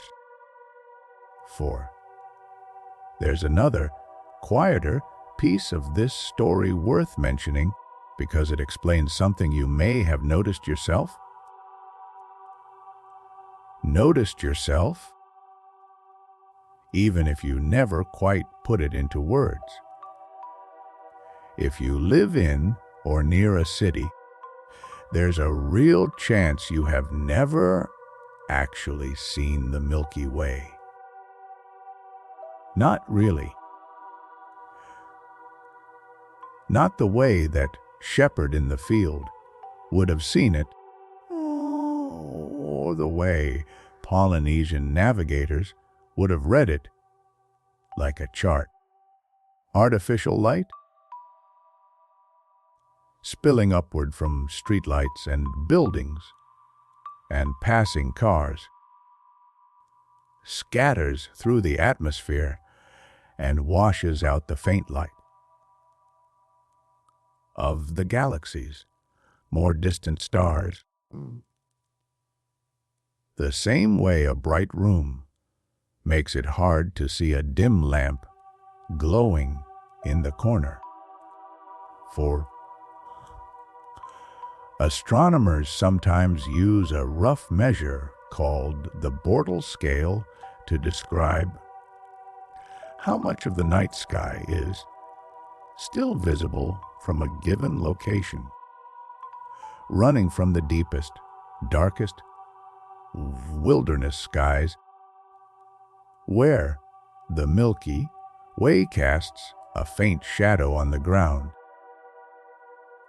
all the way down to the brightest inner city skies, where only the moon, a handful of planets, and the very brightest stars remain visible at all. Some studies estimate that a genuinely dark, unpolluted view of the Milky Way is now inaccessible to a significant fraction of the world's population. simply because of how far artificial light has spread. It's a strange thought if you sit with it. For nearly the entire span of human history, the Milky Way was simply part of the ordinary night sky, something everyone saw without needing to travel anywhere special or wait for the right conditions. Now, for a great many people, actually seeing it has become something closer to a deliberate pilgrimage. A reason to drive out past the edge of town or plan a trip to a national park, specifically to look up and rediscover something that used to simply be there. Every clear night, for anyone who bothered to glance upward, there is, at least, something gently hopeful tucked inside this. Unlike so many forms of environmental change, light pollution is almost immediately reversible.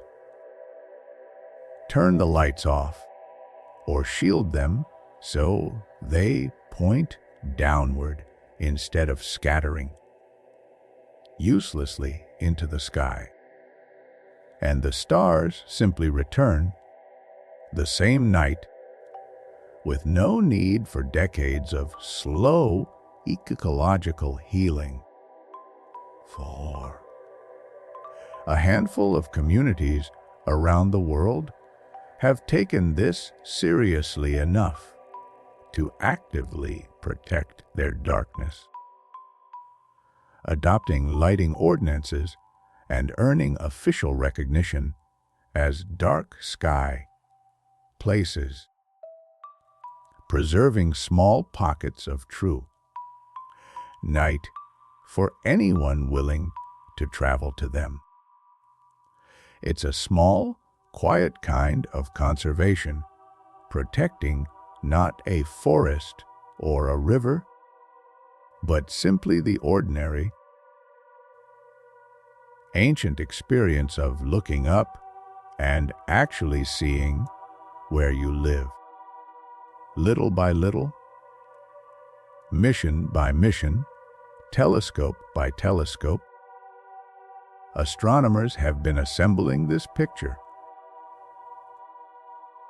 This vast, three-dimensional, historically layered portrait of the galaxy we call home.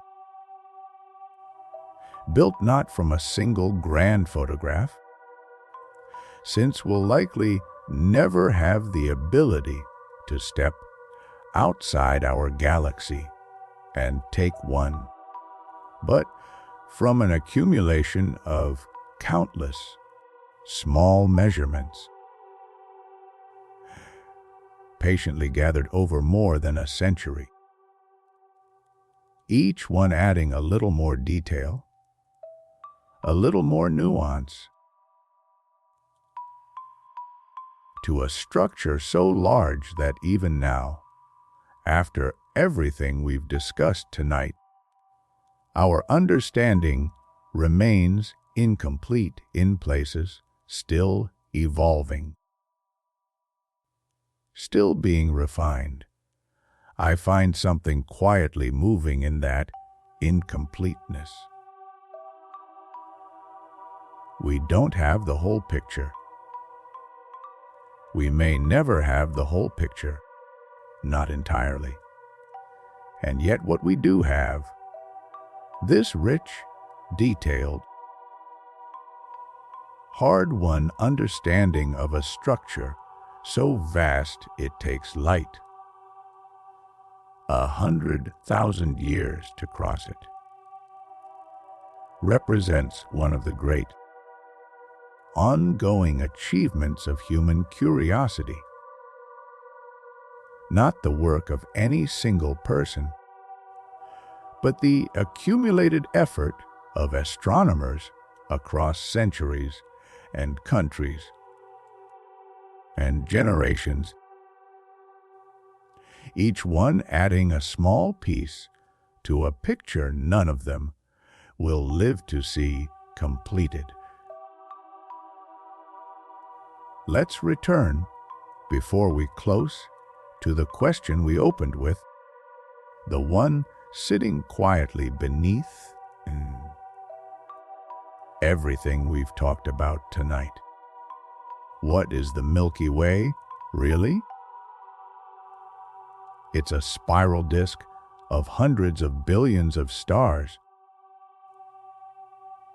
roughly 100,000 light years across, wrapped in gracefully curving arms of gas and dust, anchored by a straight central bar of ancient stars. And, at its very heart, a supermassive black hole whose gravity gently governs the orbits of everything within. It's a structure built gradually, over more than 10 billion years, through the slow accumulation and occasional violent merging of smaller galaxies, some of whose stars still drift among our own tonight. Indistinguishable to the eye, carrying within them the faint gravitational fingerprints of a history we're only now beginning to fully piece together. Less than a decade later, in the early 1950s,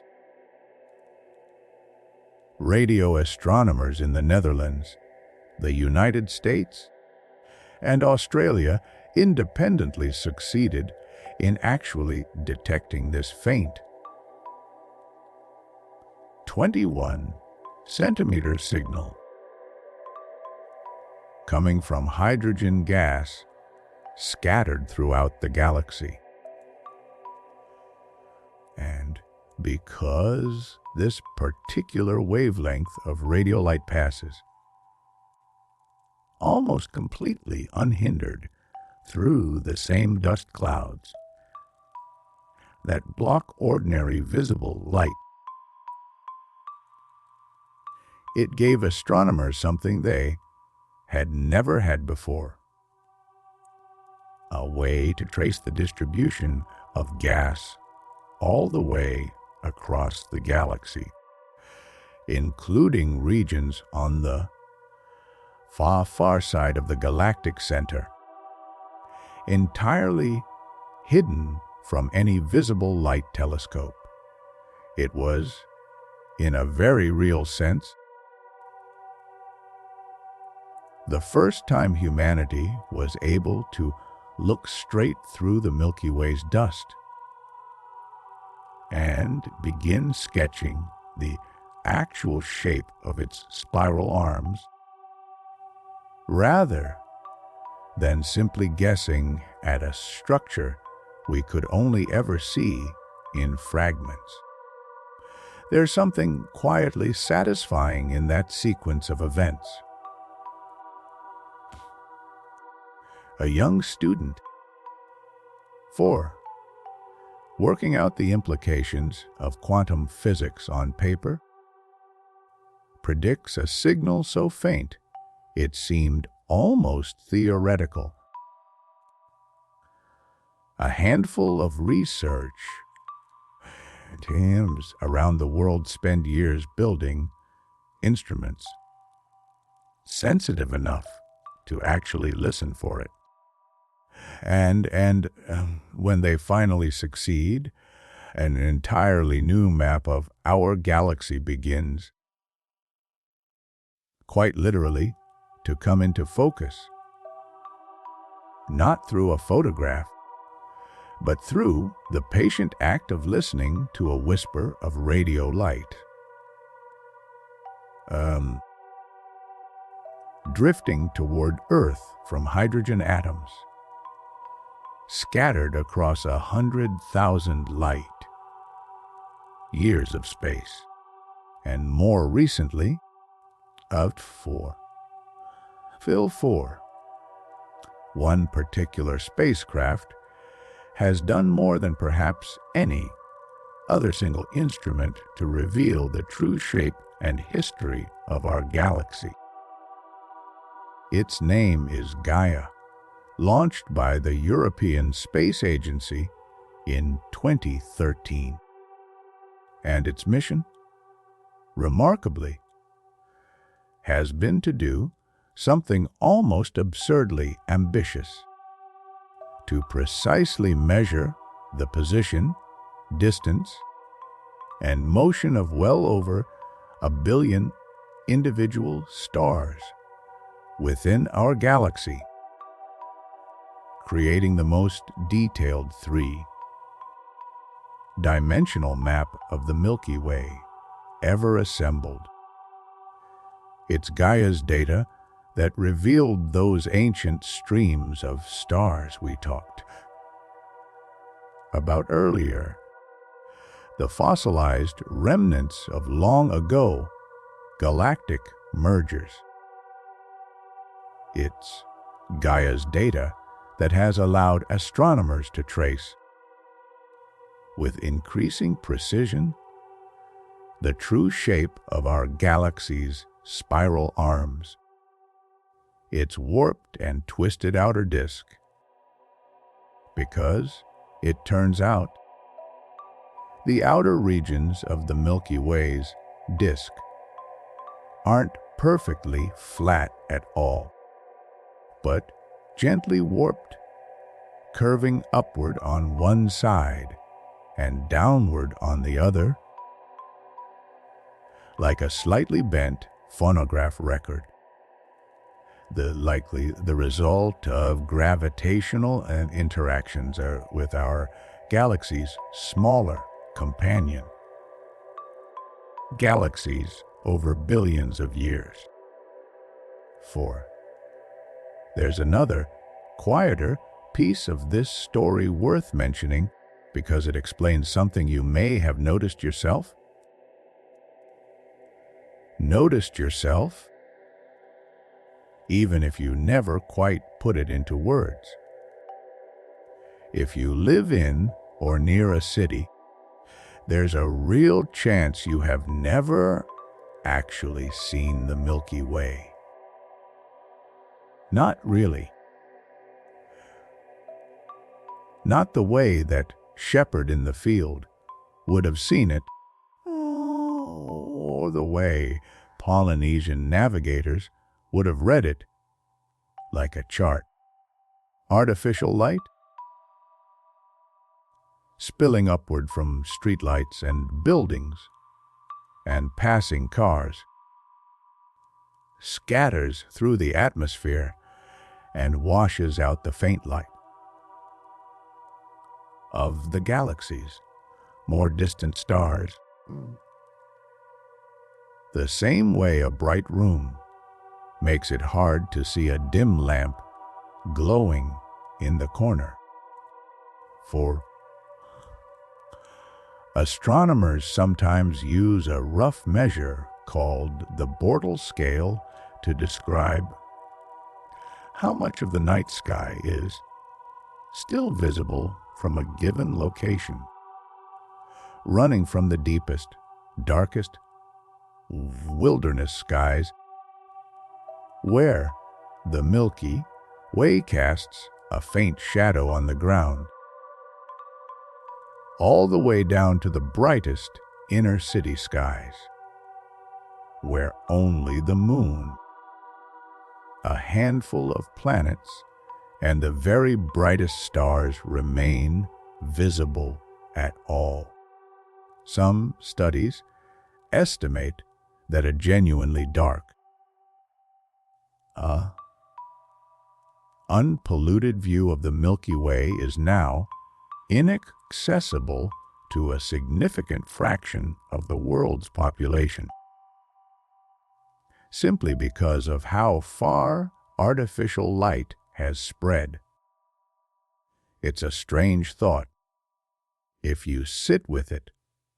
For nearly the entire span of human history, the Milky Way was simply part of the ordinary night sky, something everyone saw without needing to travel anywhere special or wait for the right conditions. Now, for a great many people, actually seeing it has become something closer to a deliberate pilgrimage. A reason to drive out past the edge of town or plan a trip to a national park, specifically to look up and rediscover something that used to simply be there. Every clear night, for anyone who bothered to glance upward, there is, at least, something gently hopeful tucked inside this. Unlike so many forms of environmental change, light pollution is almost immediately reversible. Turn the lights off or shield them so they point downward instead of scattering uselessly into the sky. And the stars simply return the same night with no need for decades of slow ecological healing. For a handful of communities around the world have taken this seriously enough to actively protect their darkness, adopting lighting ordinances and earning official recognition as dark sky places, preserving small pockets of true night for anyone willing to travel to them. It's a small, quiet kind of conservation, protecting not a forest or a river, but simply the ordinary, ancient experience of looking up and actually seeing where you live. Little by little, mission by mission, telescope by telescope, astronomers have been assembling this picture. This vast, three-dimensional, historically layered portrait of the galaxy we call home.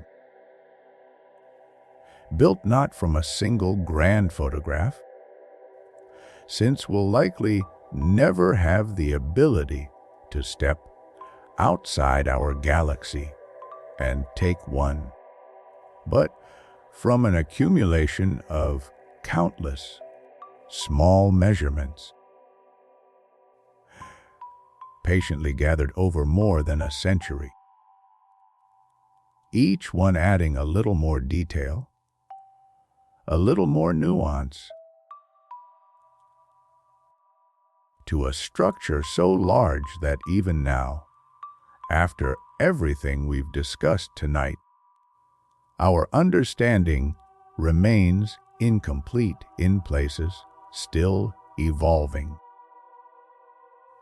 still being refined. I find something quietly moving in that incompleteness. We don't have the whole picture. We may never have the whole picture, not entirely. And yet what we do have, this rich, detailed, hard-won understanding of a structure so vast it takes light 100,000 years to cross it,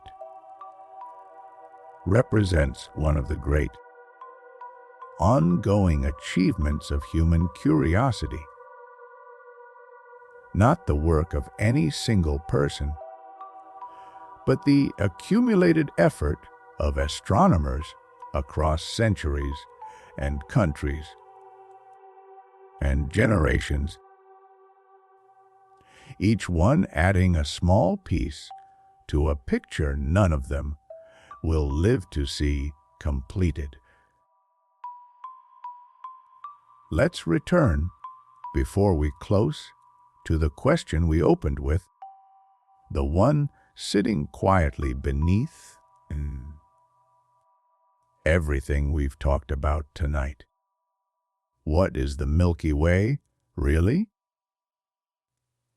It's a spiral disk of hundreds of billions of stars,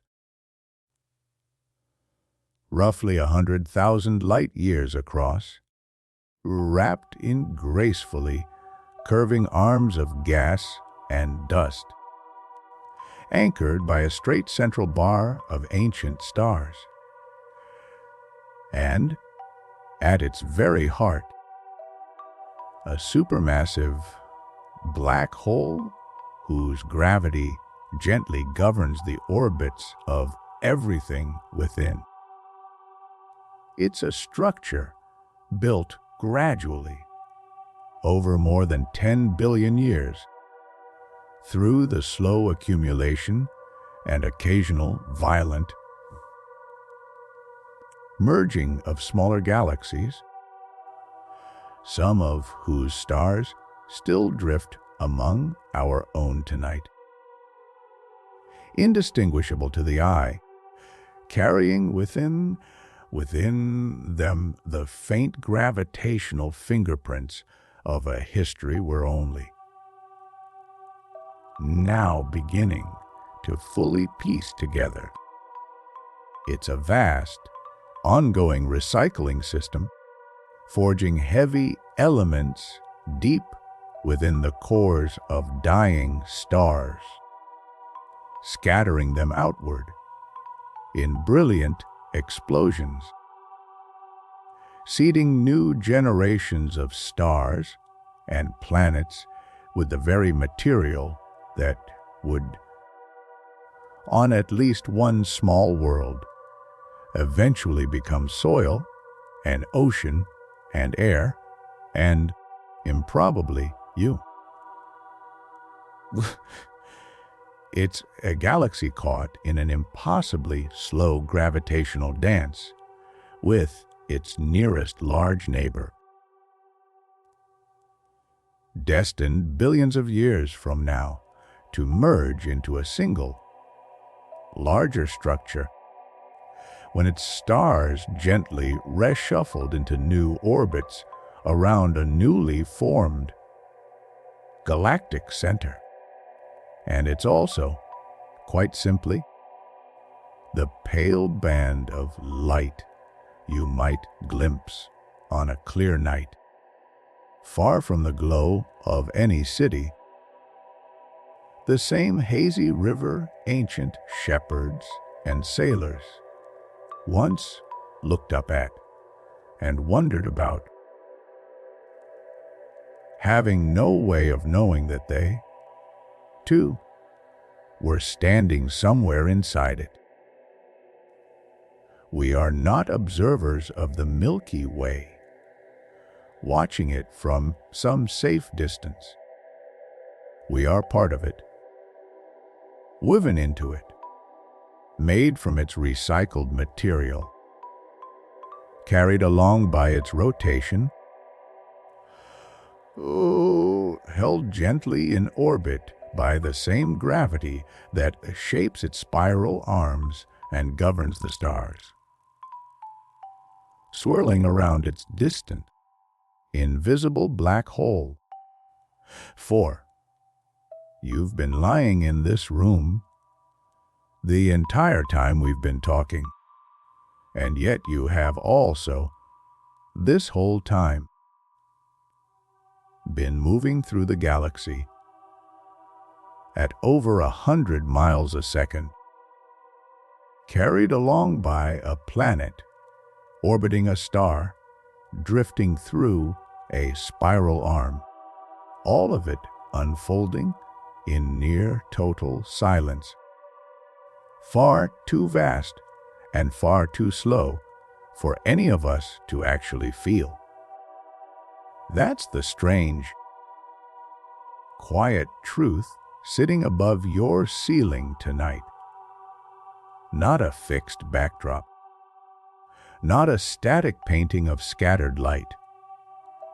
A living, changing, breathing structure, billions of years old, still forming new stars even now, still slowly merging with its neighbors, still carrying you and everyone you have ever known gently around its center on a single, the unbelievably long orbit that will take another 200 million years or so to complete.